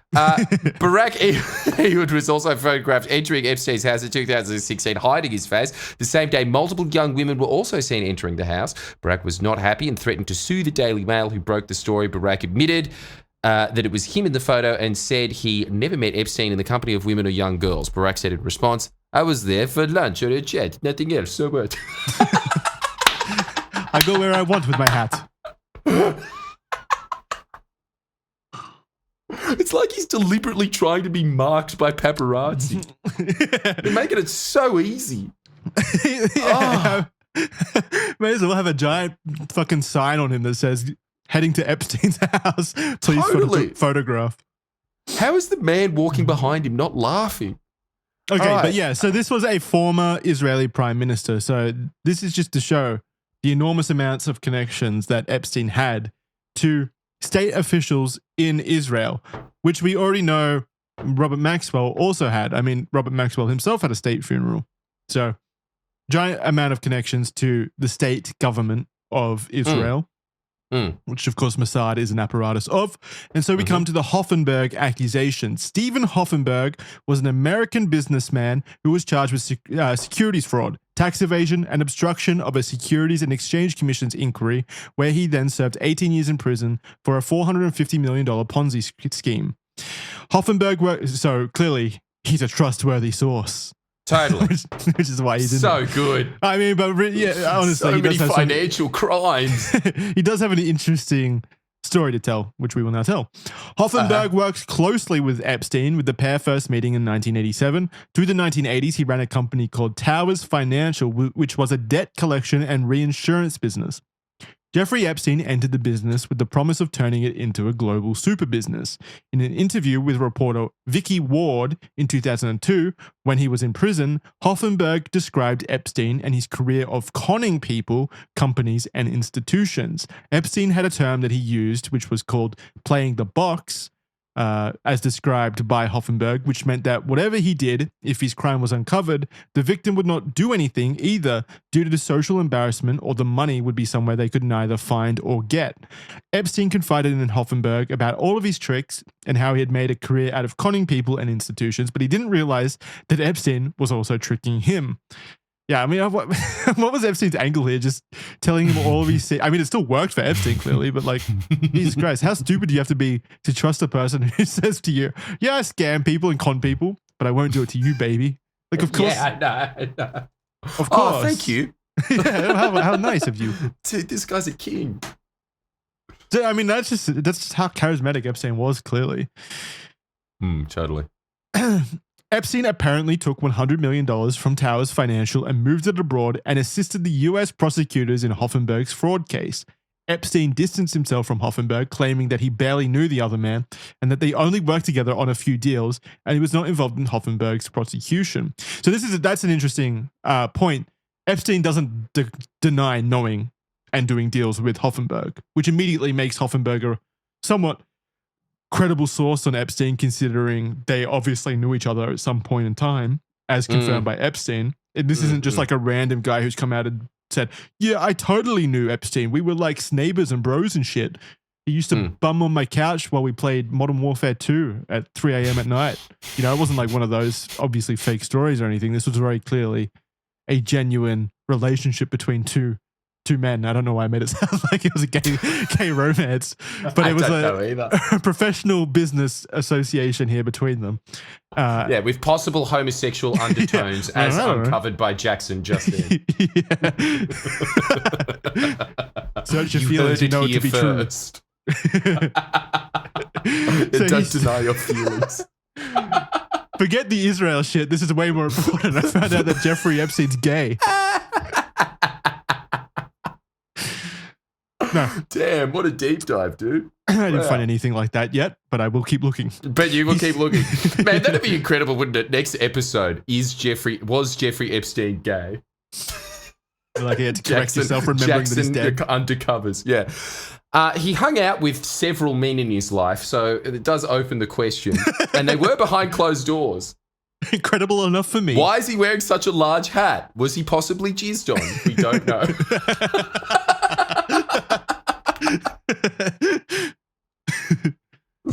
We need them to release the files so I can know if he was gay or not. Yeah, release the hat. Yeah. Release the evidence, please. He said to the same reporter, Ward, Epstein said to the same reporter, Vicky Ward, that, quote, if there's any implication of wrongdoing, I will take legal action against you personally. I'm telling you so you understand. I will be as harsh as I possibly can personally. Not for the magazine, but you, because I had this discussion with you. This relationship is with you. You shouldn't risk your future for a job, end quote. So that's a very threatening message that Epstein gave to Vicky Ward. And again, this is in 2002, well before his eventual conviction. Through investigative reporting by Vicky Ward, however, she did confirm some aspects of Hoffenberg's story. Most importantly, that Epstein certainly did secretly cooperate against Hoffenberg and gave at least 3 interviews to prosecutors. So again, if we take that alone, that's indication that Epstein was collecting information on people actively and then using it to negotiate deals with intelligence agencies. Again, that itself. He was he was working with prosecutors and providing information for likely benefits. Hoffenberg also claimed that Epstein moved in intelligence circles. Again, this interview with Hoffenberg was conducted by Vicky Ward, a reporter for Vanity Fair at the time, definitely not some hodunk magazine with no, reputation, in 2002.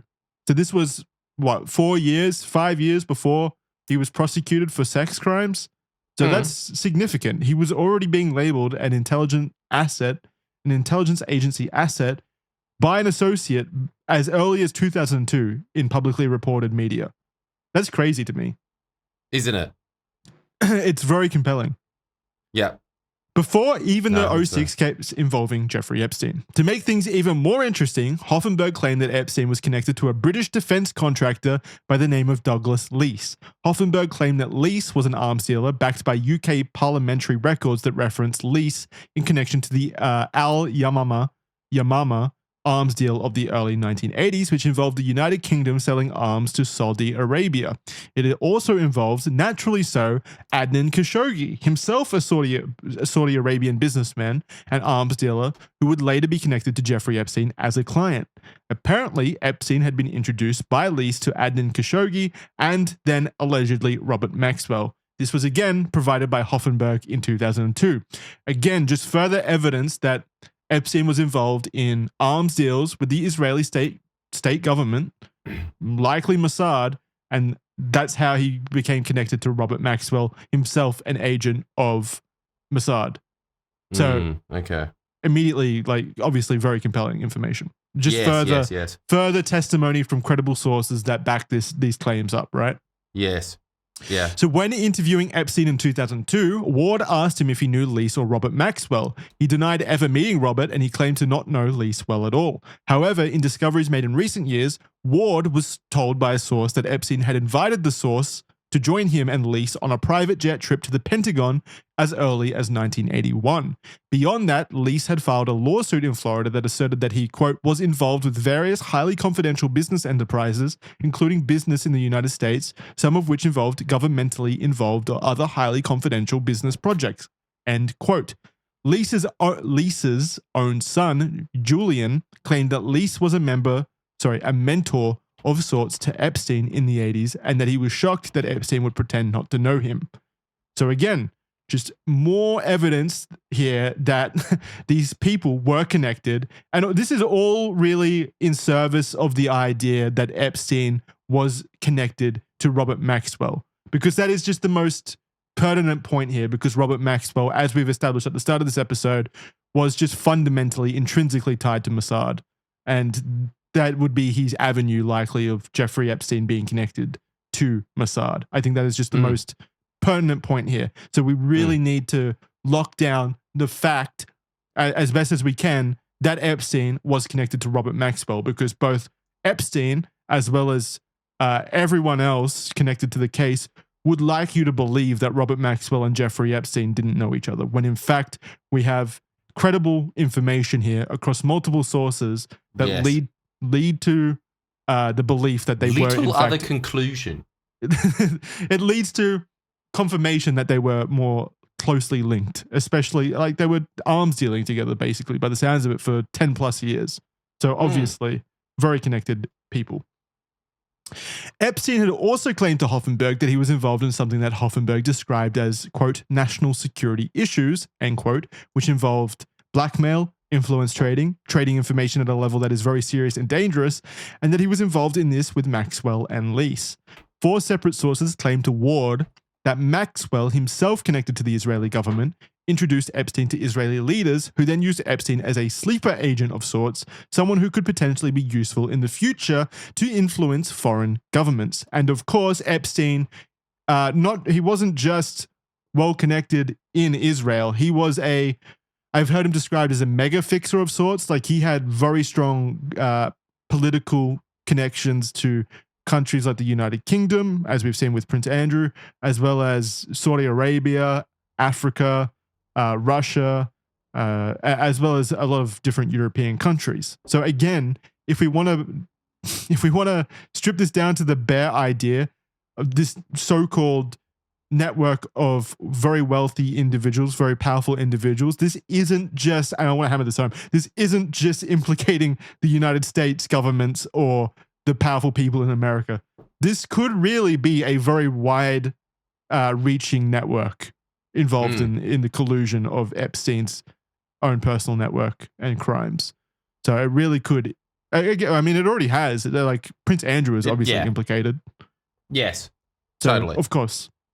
And this is why there's such a concerted effort to hide this stuff. Obviously, there's a lot of people at risk here.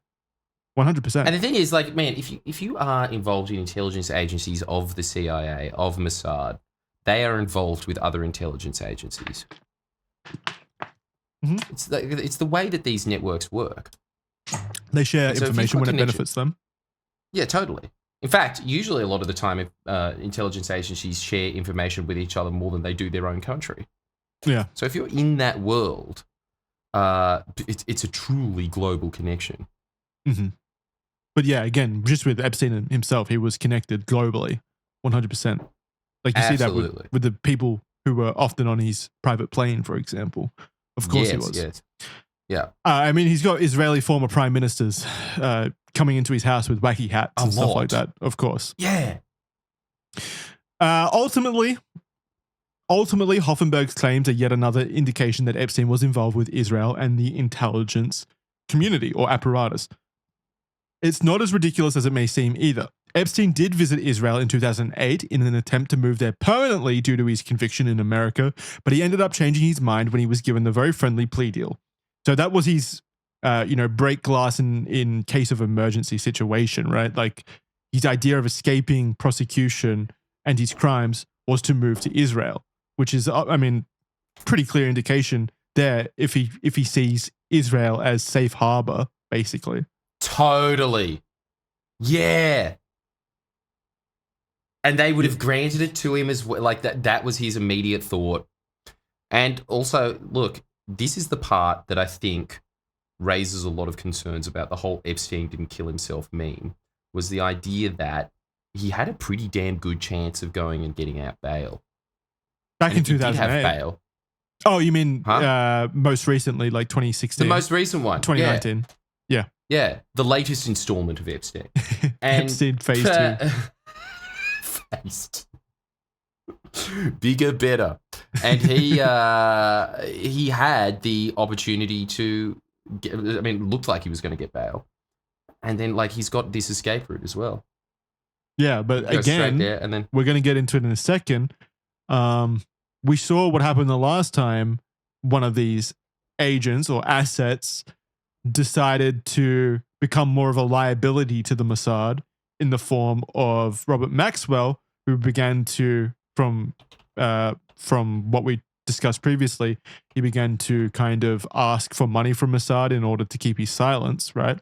Mm-hmm. He was mysteriously found dead in the middle of the ocean. So maybe Epstein didn't kill himself, perhaps. Like maybe there is something more sinister at play there. Okay. All right. Give it to me, Jackson. That was just a great sizzle. Incredible. Yeah. Okay. So reports have been made about the similarities of Epstein's death and other spy situations, specifically a man named Ben Zygir. Zygir, a previous spy for Mossad, was apparently locked up in Israel in 2010 because he threatened to release names of other Mossad spies. He died that same year by suicide. Similar to Epstein, he met with attorneys not long before his death and was not noticeably in a bad or down mood. Author of book Epstein Dead Men Tell No Tales, Dylan Howard, said the following about Zygir's death. Quote, supposedly he used his bedsheet to tie a noose to the bars of his window and killed himself by leaning forward. Members of the rescue crew claimed he had been able to do it out of view of the security cameras that swept his cell. The judge also found strange bruises on Zygir's body and traces of a tranquilizer drug in his system. She ultimately concluded that she could not rule out the intervention of another person who intentionally caused his death. End quote. So, I mean, it's just more, obviously, Mossad has likely killed, assassinated people in the past. I think that's true of most intelligence agencies, probably. They've probably likely killed people to bury truths and bury loose leads and stuff like that, make sure that information doesn't get out. I think it's pretty naive to believe otherwise. But totally. So absolutely believable that Mossad could have assassinated both Maxwell and Epstein if it looked like information could have been leaked or shared, conveying that. Obviously, the stick in the mud here is Ghislaine Maxwell, who, as stated by Ari Ben-Menashe, was also an agent of Israel. So it doesn't really make much sense why Epstein was suicided, whereas Ghislaine Maxwell is still allowed to live. Maybe she's just more compliant. I'm not sure. Remember how she just recently came out and said, "I'm very happy to testify in front of Congress." Yeah. How much do you hope that happens? I'll be honest with you. I have that is probably what I just have zero faith that we can take anything that comes out through government means at its word, even testimony from Ghislaine Maxwell, when she could be obviously influenced by government officials or individuals to provide beneficial evidence to support their claims. It's so difficult when you're dealing with a conspiracy that implicates the government, because anything that they could say to prove otherwise obviously comes out from a biased source, which is the government, the very people you're insinuating are lying to you. So how would you even just trust Maxwell at this point? Well, it's not even so much about trust. It's more, what would she say? Yeah, I mean, I'd be interested in hearing that. She's very adamant that she can clear her name, So what would she possibly be saying to offer it? So the most recent stuff that I saw was her family arguing that she should be covered by the non-prosecution agreement of that. She's always had that. Deal. Always, totally. That's always been the crux of the argument right there. Yeah. However, she has also said on top of that, I am innocent and I can prove it, and I would be very happy to testify in front of Congress. That's always, it's really confident statements. Well, of course, I hope for more information, because at the very least, it gives us hopefully more to dive into and see how it connects to other, threads of evidence to see. I'm sure we can probably determine if they're lying or not. Hopefully, based off what kind of evidence they provide. If it is just a nothing burger, it's just too late. I'm not going to believe that if she comes out and says, no, it was just Jeffrey Epstein acting alone. I didn't do anything. Trump wasn't there. No one was there. It was just Jeffrey Epstein. He was a crazy pedophile. He loved wacky hats. That's it. That's all you guys need to know. I'm just not going to believe it. That'd be extremely underwhelming, wouldn't it? Yeah. She needs to name names. She needs to squeal. Exactly. But realistically, we're talking about a giant, widespread global conspiracy involving intelligence assets. And if she does put herself in a position where she would squeal against those institutions, is it really believable that they would let her do that? No. Exactly. That is not believable. But I would say that the fact that she is still alive when Epstein isn't probably leads more to the idea. And I think that, look, Dershowitz probably has the most likely explanation out of all of them, which is that probably not murder. Could very well likely be, we're going to turn the other way while you commit suicide. It's a very convenient way of it happening. Isn't that effectively the same thing, though? You still want them dead. Yeah, but it's such an easier way to get around it, don't you think? No, of course. But they could still just kill them and claim suicide, and we'd be none the wiser. They could just kill them and claim suicide. Yes, it's just much more difficult than just saying, here's the news, do it yourself, or you know what happens. Yeah, but if they want them to do that, then why would they still just leave them alive? Who? Clearly, the intelligence agencies, clearly Ghislaine Maxwell is not killing herself. Yeah, exactly. So but why is she still alive? Well, I'm just thinking that it's a thing of, maybe she just wasn't a direct link. Maybe she was a useful idiot. She wasn't the one that, not necessarily a useful idiot, but it's just she doesn't know things that Epstein knew. Epstein was the guy that they had all the contacts with, and maybe Maxwell just wasn't implicated to the same level, and so it wasn't important that she goes. So maybe Epstein was an agent. But again, this falls apart when we consider Ari Ben-Menashe's accusation that they were both agents of Mossad. Yeah, but there's levels to that. Yeah, I guess she could be like, you know what I'm saying? Like some people would know Epstein. more than others. Yeah. I was going to say she could be more of an agent of Jeffrey Epstein, who himself was more directly involved with Mossad. So she doesn't have Possibly. the same throwing information. it around. But yeah, you're right. This is one of those things where good counter explanation, good counter example. You know, if you want to make the case that Epstein isn't a Mossad agent, and we clearly do, but if you didn't, that's a very good point to point out. Why is Ghislaine Maxwell still alive? Still and it alive. is a very compelling counterpoint to that. 5D chess, maybe they left her alive for that specific purpose. Damn! That is 5D. Maybe they left her alive so people would point to that as an example of why this isn't a possibility, knowing that she can't share information anyway from behind bars. They've got her in a place where she can't. Otherwise, if she does, then she'll be killed. Like, I don't know.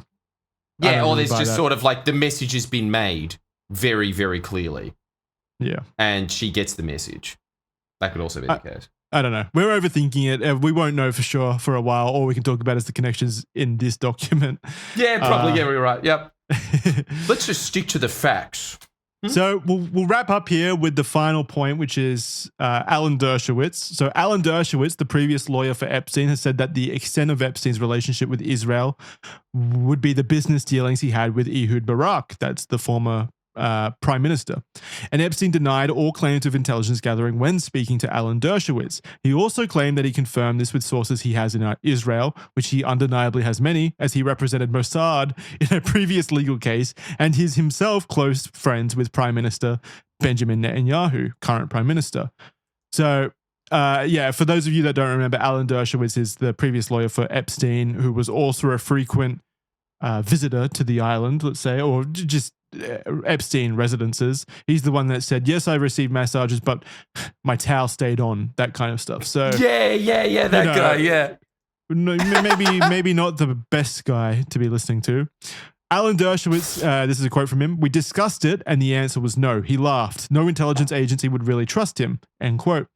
Dershowitz helped Epstein negotiate his cushy sweetheart deal in 2008 and is featured in Epstein's flight logs repeatedly himself, and was accused by Virginia Giuffre of sexual abuse and trafficking when she was a teenager, claiming that, quote, Professor Dershowitz was around a lot and there was always young girls around a lot, end quote, and that, quote, Dershowitz was so comfortable with the sex that was going on that on one occasion he observed me in sexual activity with Epstein, end quote. She's got another quote here. After the sexual experiences, which is what I had been trained to do anyway, which was not out of the ordinary, I went to the back of the plane, got washed clothes, and proceeded to clean Jeffrey and Dershowitz up with a warm washcloth. End quote. Dershowitz, of course, denied all of this, calling Giuffre a liar and just seeking attention and money, even though another woman, Sarah Ransom, also made very similar allegations. Ransom later took back some of her other claims, but not the one against Dershowitz, and Giuffre sued Dershowitz in 2019 for defamation, which he countersued back until it was ultimately settled in 2022. Dershowitz still says he was framed, even calling for release of all court documents that apparently show his full innocence. And of course, he makes that knowing that they can't be unsealed. Giuffre later came out saying she may have misidentified Dershowitz as she was a child in a traumatic environment. Dershowitz says, quote, "You have to look at all the exculpatory evidence and understand that I was framed. I've had sex with one woman since the day I met Jeffrey Epstein till the day he died, my wife, and there's not a scintilla of evidence to suggest otherwise. I have all my travel records to prove I couldn't have been at any of the other places she said she met me, and that's why she basically settled the case," end quote. Regardless of this, though, Dershowitz is obviously biased when it comes to Israel and Mossad. As reported in 2024 by Intelligence Online, a confidential intel report was shown to indicate that the US was concerned that attorney Dershowitz had Mossad ties. Interestingly enough, yeah, I mean, I don't know how credible this really is. Didn't know that. It is reported. Interestingly enough, this report itself cited Dershowitz's relationship with Jeffrey Epstein as evidence that Alan Dershowitz may be tied to Mossad, insinuating the US belief that Jeffrey Epstein himself was connected to Mossad. Jesus so basically, Christ. this internal report, I believe, was created because Dershowitz was going to be acting as one of Israel's main lawyers in a human rights case, basically. So the US put together a exploratory commission, basically, of Dershowitz, and the report that came out about this was essentially that they believed that he might potentially be, what would you say? He might have a relationship with Mossad due to his relationship with Jeffrey Epstein. So that in of itself is the US, in a way, confirming that they believe that Jeffrey Epstein has a connection to Mossad. Don't you think this is fucking hell, Jackson? You've actually uncovered like quite a few explosive statements that when you put them together, that one's incredible. And also on top of this, just to add like a little bit more about Dershowitz, right? Like Dershowitz is another one of these lifestyles of the rich and the famous, Hollywood, highly connected, elite lawyers. Anytime anybody had a problem and they were guilty of sin, he's known as this. In fact, one of his big sayings is that as a lawyer, it is your job to defend your client, even if you know they're guilty of sin. You just aggressively keep going forward with it. He is like your classic criminal defense lawyer guy that's just, if you're my client, I'm going to look after you kind of guy, And he also is... he's a high-profile lawyer. He's been connected to a lot. High-profile, towering intellect as well. In fact, this is the way to... Think about it this way, right? You know how like Ben Shapiro goes to colleges and owns like first-year uni students, right? The king of first-year uni students, Noam Chomsky. I'll never forget it as long as I live. It's Noam Chomsky, Israel versus Palestine debate. Noam Chomsky... no idiot, like a towering intellect in himself. That was the first debate that I've ever seen where I thought, holy shit, Chomsky lost. Like if you're just looking at it on points, regardless of what you think about the Israel-Palestine conflict, if you're just looking at the debate that is happening there, like that guy is a rabid, highly talented lawyer that is able to just get you, like, of course. You know what I mean? Like that real... It's a real skill what that guy has. I mean, he probably is the most eminent and prominent lawyer of our time. 100%. Has to be. And honestly, seriously, like just looking at this guy in action, you can totally see why. It just seems like he's another guy that would be great to recruit. That's all I'm saying. And he's clearly very sympathetic towards Israel. And he's clearly very connected to Jeffrey Epstein. He was his lawyer, and he was also frequenting he himself admits that he was receiving massages at Jeffrey Epstein's house. So, but kept the towel on. It's so good. It's such a Clinton, I didn't inhale quote. Yeah. Like, you could have just not said that. Yeah. It could have been so easy. I know. Yeah. You could have just said, I got a massage. That would have been much more believable than, I got a massage, but I kept the towel on. That like, detail doesn't help. Yeah. I wasn't asking, but yeah. World's best lawyer. World's best lawyer suddenly turns into a bumbling idiot when confronted with accusations that he was acting improper with underage children. Yeah. There's a quote here from that report, or the article about the report. Ties between the Mossad and lawyer Alan Dershowitz, who the Israeli government was reportedly considering retaining to defend the country against allegations of genocide in Gaza before the International Court of Justice, were a concern for US officials, according to a government intelligence report, end quote. The government report claimed that government investigators had been informed that Jeffrey Epstein and Dershowitz spoke often before their friendship apparently soured. And it also reported that they had been informed that Dershowitz also spoke regularly to Mossad, including about Epstein. Also interestingly noted is the fact that investigators found evidence that Dershowitz didn't bill Epstein as frequently as would have been expected, given the amount of work Dershowitz did for Epstein. Nice. Doing favors. Yeah, I mean, it implies something, maybe. It implies this is like again, this is like a old New York law thing. This is what Trump's lawyer used to do with him as well, Roy Cohn. It was favors are far more valuable than money when you get to that level. Oh, 100%, yeah. But anyway, this is the main point of that is basically that Dershowitz himself has come out stating that no, Epstein isn't involved in Mossad. Meanwhile, there are credible reports insinuating that Dershowitz himself is believed to be connected to Mossad. So, yeah.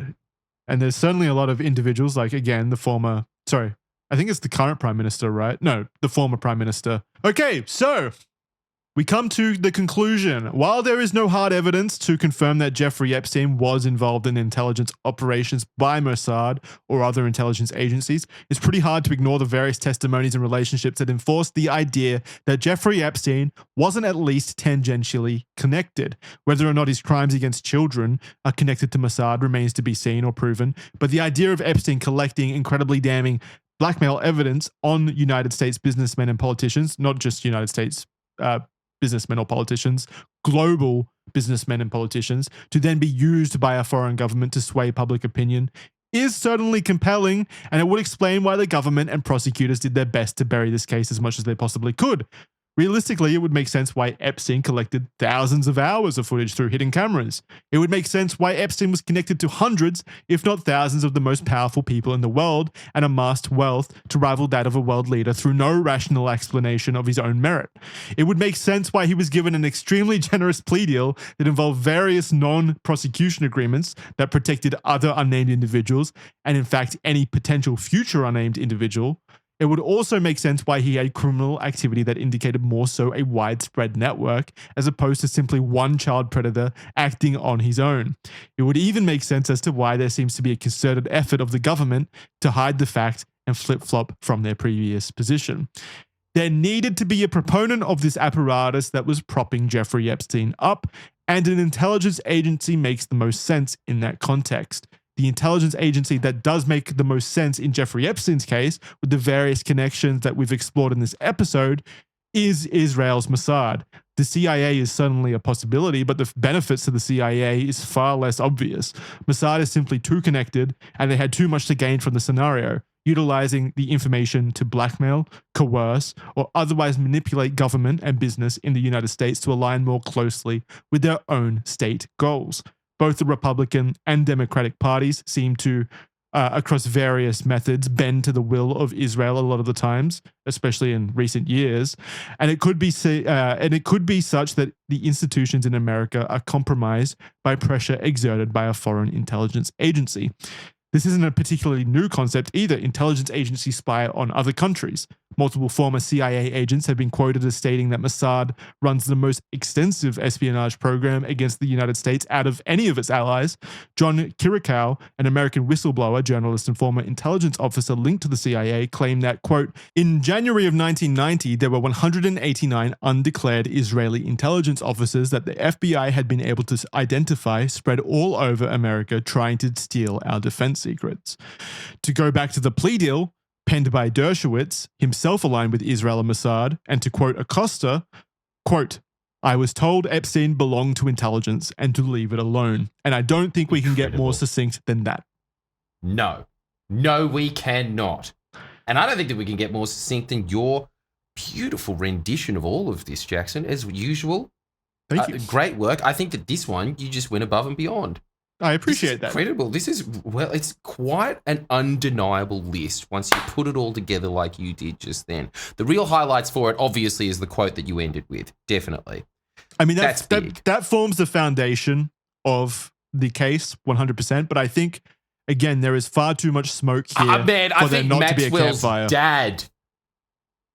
Her dad. Even Giswell's Maxwell. That's the one. That's the one right there. It's too much of a coincidence. Way too Then you have connected to Dershowitz and all of these prominent Israeli politicians constantly. I mean, not just that. around. Hoffenberg himself is a very reputable, overview of Epstein and what kind of character Epstein was. Like, he is portrayed as a very cunning, maybe not necessarily cunning, but a very information-based purveyor. Like a criminal that takes all of this information from people and then basically utilizes it to his own gain. All of these different testimonies from credible people really speak of someone who was an information gatherer who was then also involved in intelligence circles. It just does. There's too much testimony here. You have I former like it. Mossad agents themselves talking about it. It's, man, it's a goddamn convincing list. And look, to me, honestly, this is the reason I think is probably most likely that the United States government seems to be so ardently paralyzed against releasing anything around it. Again, both parties across both years. I mean, again, this is just such an odd connection. Samuel Pizer, right, who was Robert Maxwell's lawyer, who would then go on to become Jeffrey Epstein's lawyer, who himself was the stepfather of Antony Blinken, the former Secretary of State for the United States Biden administration. There's too many connections here. Yeah, there really is. Way too many honestly connections. Easily the most plausible, and it's really strange to me, honestly, that of all the Epstein conspiracy theories, I think that this one receives the least attention. In fact, I was noticing in comments, there was a bunch of people saying, I can't wait for this episode to come out because I've never even heard of this part before. And this... Well, not just that.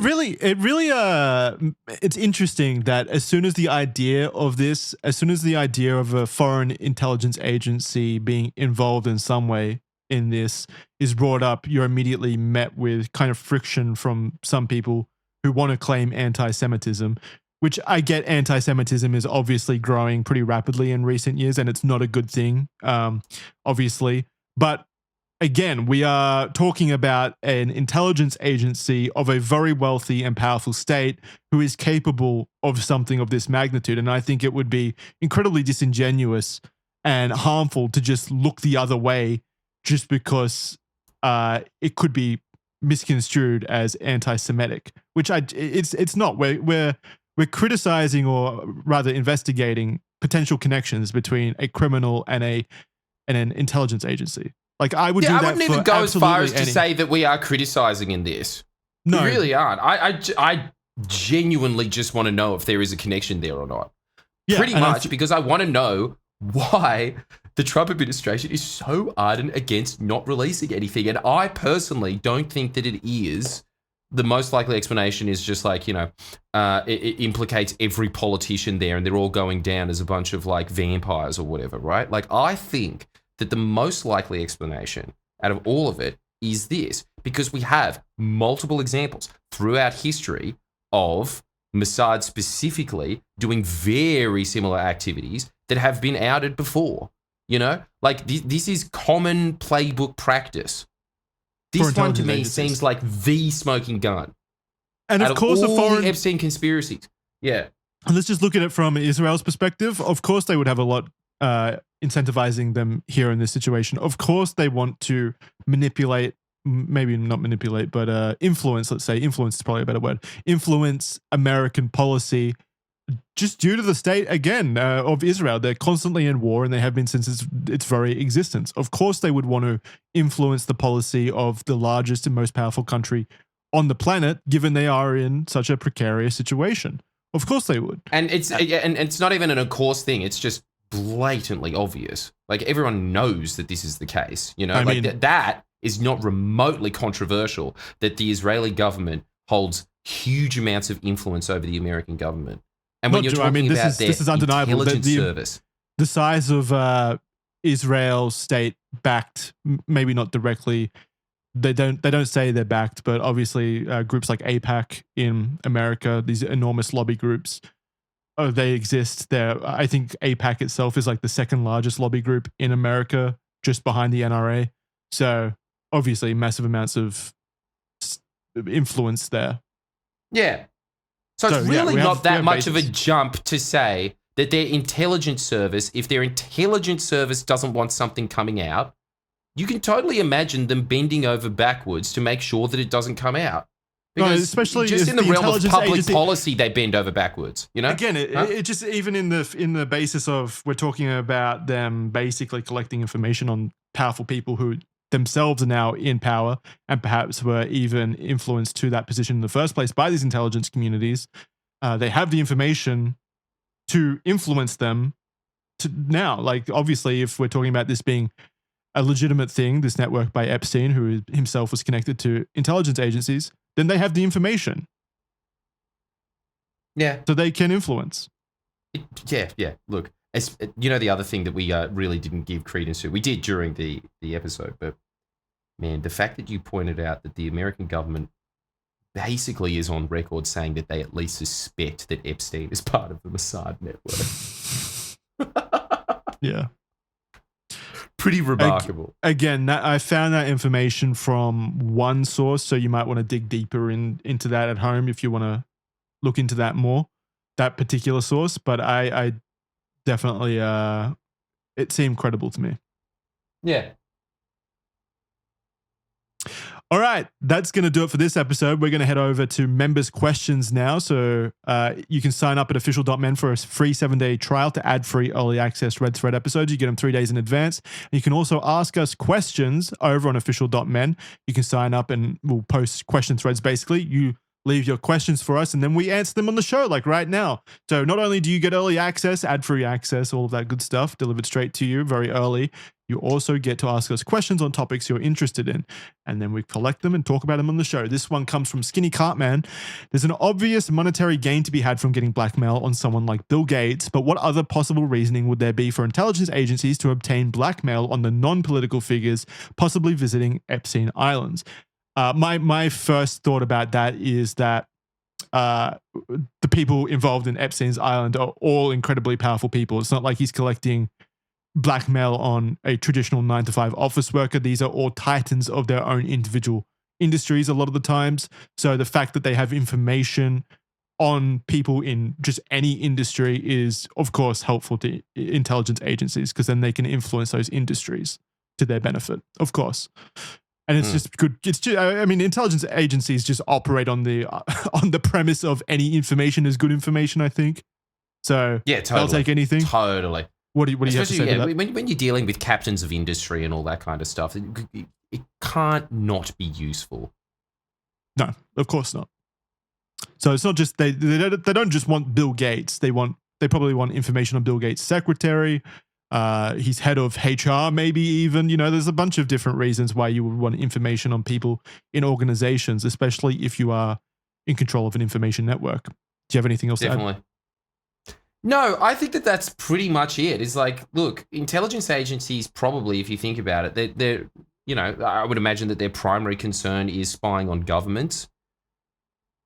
But there is so many uses to having somebody like, I'm not even talking about necessarily blackmailing Bill Gates, but just having the connection to Bill Gates. It would be very useful knowing one of the world's richest men. Yeah, or not even just a connection. Let's go even like more base level. Just knowing his itinerary and knowing what he's working on at the moment is helpful to information agencies because they can then use that information in other avenues of directing other industries if they wanted to act against Bill Gates, for example, for some reason, to exert pressure on him. Compete against them, yeah, exactly, because it's kind of just like shortcutting all of the information and research that Microsoft does if they're saying, hey, I'm working on this. And much like we saw in the document many, many times, it seems like a lot of the times people that are connected to Mossad come up with all kinds of like programs that are then sold out onto the market.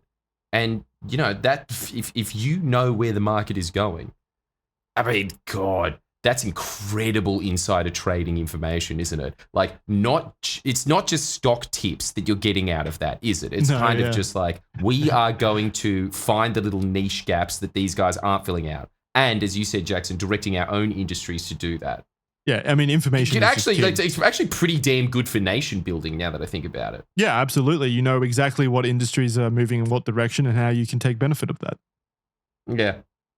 The next one comes from Grumar. Do you guys think the recent ceasefires have something to do with Trump's turnaround on the files? Could it have been a negotiation chip? And if so, would stability in the Middle East been worth the cover up in your eyes? I don't know about the moral argument there. Personally, I just fundamentally, as a person in Western society, just find it very, very uncomfortable to think about the fact that these agencies and these institutions run off the back of, harming children, basically. That's just a very very disgusting idea that my money, my tax money, my work, my life is in some way contributing to that. So I don't think morally, I don't think it's a good thing. And I would think it would be prudent for us to fight back against that idea, just in our own local spheres.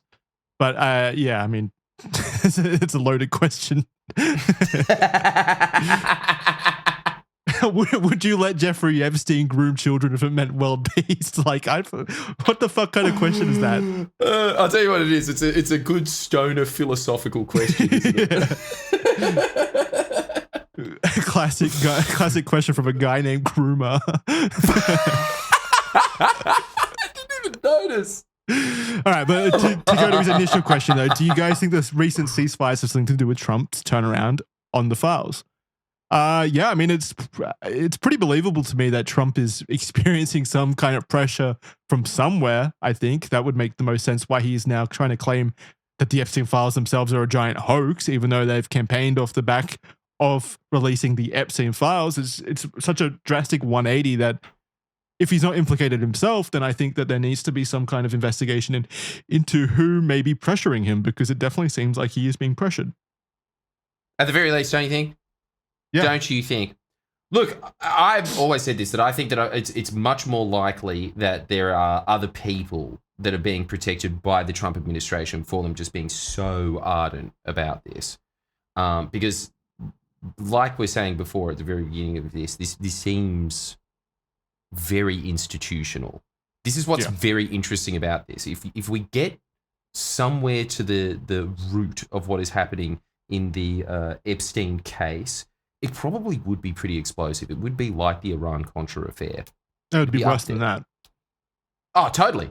It would be way worse than that. I think it would be have the that worst. same feel of like, this is like really opening something of like how the world really operates. I honestly can't think of what would be worse than this for a nation and the trust in that nation from the people inside. I honestly because like the JFK assassination, it's too far ago, isn't it? Well, that's why it just wouldn't have the same earth-shattering revelation. That's one intelligence agency operating kind of independently from the rest of the country to just assassinate a sitting leader. Like, obviously that is bad, but in the Epstein Files scenario, if it is revealed that a large percentage, and large in this case could be anything below like 5%, honestly, when we're talking about child trafficking, if like it's revealed that a large percentage of the US government is implicated in this scheme, then I think that is just disastrous for public trust in those institutions. I think it could be worse than the JFK stuff, honestly. Oh yeah, absolutely. Yeah. Lucy asks, do you think Israel was trying to leverage the list to strong old Donnie? Example, getting involved with the Iran war and how that played out, and his way of shutting down any potential rumors and basically self-preservation from Israel was to try and change the public's view on the list's existence. I'll let you take that one. Yeah, look, honestly, that is what I think is the most likely explanation for all of this. It seems too like obviously entrenched. And the thing is, as Donald Trump has shown over and over again, the level of resilience that man has, like nothing else that the world has ever seen. He is able to bend the base of his to his will with extreme skill. The only thing that he could possibly do that is going to piss them off is this. And the thing is, at the end of the day, Donald Trump is a crowd pleaser. Donald Trump likes the attention, getting the attention and positive attention of it. Even if he was listed in the Epstein client list, I think his audience would still applaud him for releasing it. This is the only thing that I've ever seen. He's just got such good instincts at playing to his base. He must know that what he is doing is very damaging, and still continues to do it. Because, like, I was just going to say that. Yeah, go on. Oh, sorry, just real quick. I read a report the other day that only 3% of Americans are satisfied with the Trump administration's handling of the Epstein Files, and this was before his most recent outcries about how it's a hoax and stuff. So again, he would have seen these numbers. He sees that 3% of Americans are satisfied. Not satisfied. No, 3% are satisfied. So 97% of the country is not satisfied with Trump's administration's handling of the Epstein files. He sees that and he still doubles down on it. Does that sound like the Donald Trump that you and I know? No, it doesn't. It doesn't. It really doesn't. And also just the fact that you have a bunch of his supporters. You have other supporters of his that are ardently just sticking with him, right? But you had the other ones like your Charlie Kirks, for instance. I was talking to you about this before, Jackson, that he just came out and said, look, I'm just going to trust what the government says, which is just remarkable for someone like Charlie Kirk, who's entire... No, his entire image is just based off of like, I hate the government, small government, I don't trust it. And then as soon as it comes to this, he just turns around immediately and says, I'm going to trust my friends in the government. Then immediately sees the backlash on it, changes on a dime. I've seen Donald Trump in real time change what he is saying while he is doing a rally to his audience, that he uses as this endless test barrier of like what they like and what they don't like. I mean, I saw that today. He walked out of a press conference. Someone asked him, would you be down to, get a special prosecutor to work on the Epstein case independently of the government, blah, blah, blah, that kind of concept. And Donald Trump was like, yeah, I'd be okay with that as long as it's done credibly so. And, it's a thorough investigation and truthful and stuff like that. I wouldn't have a problem with a special prosecutor being assigned to the case. And then maybe 6 hours later, the press secretary comes out and says Donald Trump would be against that. Donald Trump would be against adding a special prosecutor to the investigation. It's not something he's interested in. The blah, blah, blah, the hoax, all that stuff. So he changed his tune even on that relatively quickly. Like he knows what people want to hear, and yet he still is doing the opposite, which in Trump's world, this isn't just obviously a large percentage of America has a problem with how Trump handles things and stuff like that. And he still does the opposite of that, but that's in pursuit of appealing to his base. This is against even his base and he's still doing it. So it's remarkable. It really is. And again, shows that there has to be something much more powerful behind it. I just think that honestly, Trump is able to just bend reality. And I think we've just come across something where he just can't do it. No, which is honestly... That's fucking incredible by itself, because everybody, Trump's enemies endlessly were always wondering, how is this man going down?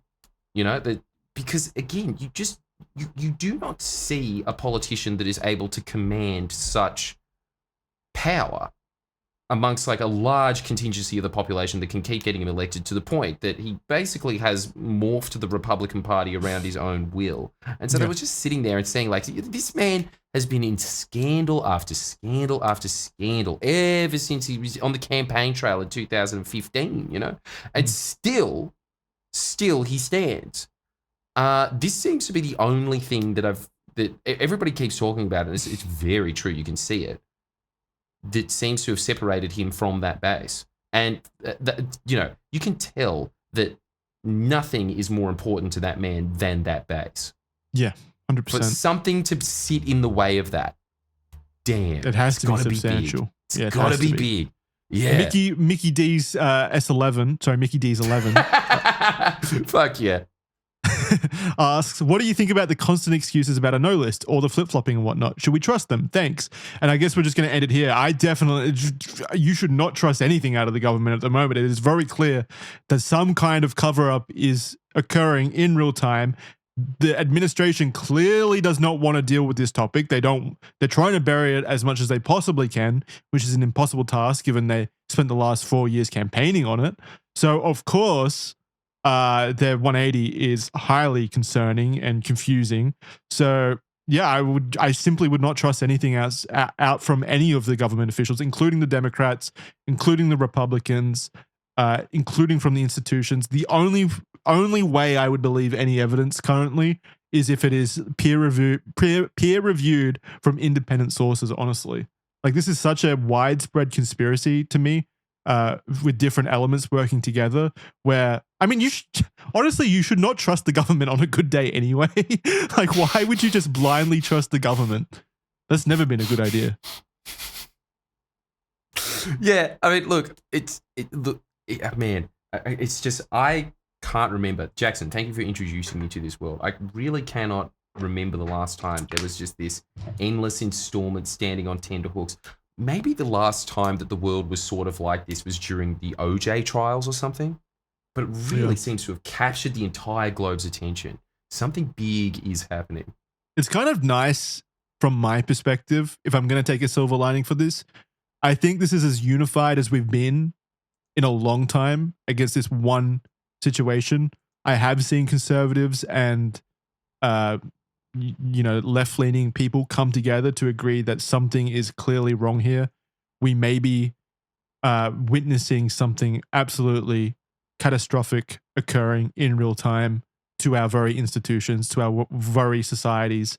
If this is as deep and pervasive as we suspect it may be, yeah, I mean, it's kind of encouraging to see that a lot of people are stepping out from their loyalties and agreeing on the fact that this is more widespread and more dangerous than just one side doing this. It's definitely both sides of the government and just across industries. There's something sinister afoot, in my opinion.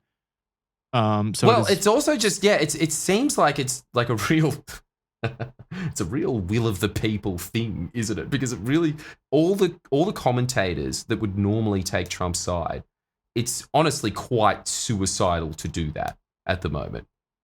I mean, the amount of reputational damage that Ben Shapiro has received for sticking to Trump is honestly astonishing. It's like they've got no choice but to bend.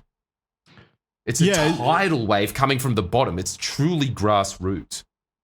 It's interesting that Ben Shapiro is like one of the only commentators still actively defending Trump in this situation. They're all using the old excuse that there's more important things happening. We should focus on the positives of the Trump campaign, the Trump administration, as opposed to this particular thing, because who cares about Jeffrey Epstein? Like, no one cares that Jeffrey Epstein's dead. No one cares that Jeffrey Epstein did this stuff. What everyone cares about now is not Jeffrey Epstein. It's who orchestrated this, who benefited from it, and who's continuing to try to cover it up. That's way more pressing. So yeah, it does actually matter. Jeffrey Epstein doesn't matter. It's the implications of everything else that matters. It really frustrates me that they're trying to portray this, the people that are still trying to play defense are portraying it in such a way that, it just doesn't matter. Come on, guys, move on. Jeffrey Epstein's been dead since 2019. You still talking about that guy? Yeah. We're not talking about Jeffrey Epstein. We know he's dead. We don't care about that aspect. We're not terrified of necromancy bringing his spirit back to life or anything like that. It's deeper than that. It's very clearly deeper than that. Yeah, obviously. Anyway. Well, very good episode. Thank you very much, Jackson. Yeah, thank you everyone for sticking around and listening to this one. We don't know what will be next week if stuff continues to pop up at a rather speedy rate. We may have to do another update video. But if not, we'll come back with some fun conspiracies maybe and things like that, something to lighten the load for a little bit, because these last 2 weeks have been pretty in-depth research dives, very time-consuming. It'd be nice to take a little bit of a break from that. But if stuff does happen, then obviously we would be got no choice. Motivated. We would have no choice, really. When you think about it, this is probably one of the biggest things. We would be like Charlie Kirk and bend to the demands of the people. If you like this episode, let us know. If you want to share your thoughts, please do let us know. I'm very interested in everyone's opinions on the case and all of the stuff that we've discussed. I will definitely be reading the comments. I hope you gathered something from it, and if you're motivated to go look into it yourself and come to your own independent conclusions, I definitely welcome that. We've linked our show notes below. Again, you can go read through that and make your own opinions, of course. We're just doing our best to be entertaining in the process of offering our own opinions, but we really do want you guys to come to your own opinions.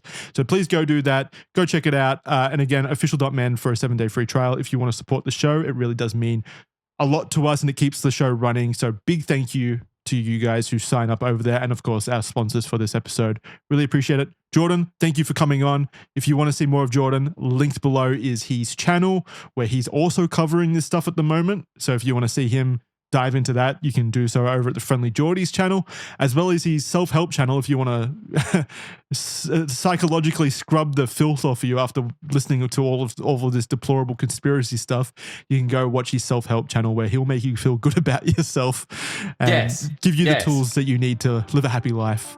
Live your best life. And I also use Jeffrey Epstein's face to clickbait people on that channel. So click on, so go straight to that one. I'll see you next time. Yep. See you guys. Thank you very much. Bye, We'll see you next time. Bye. Thank you so much.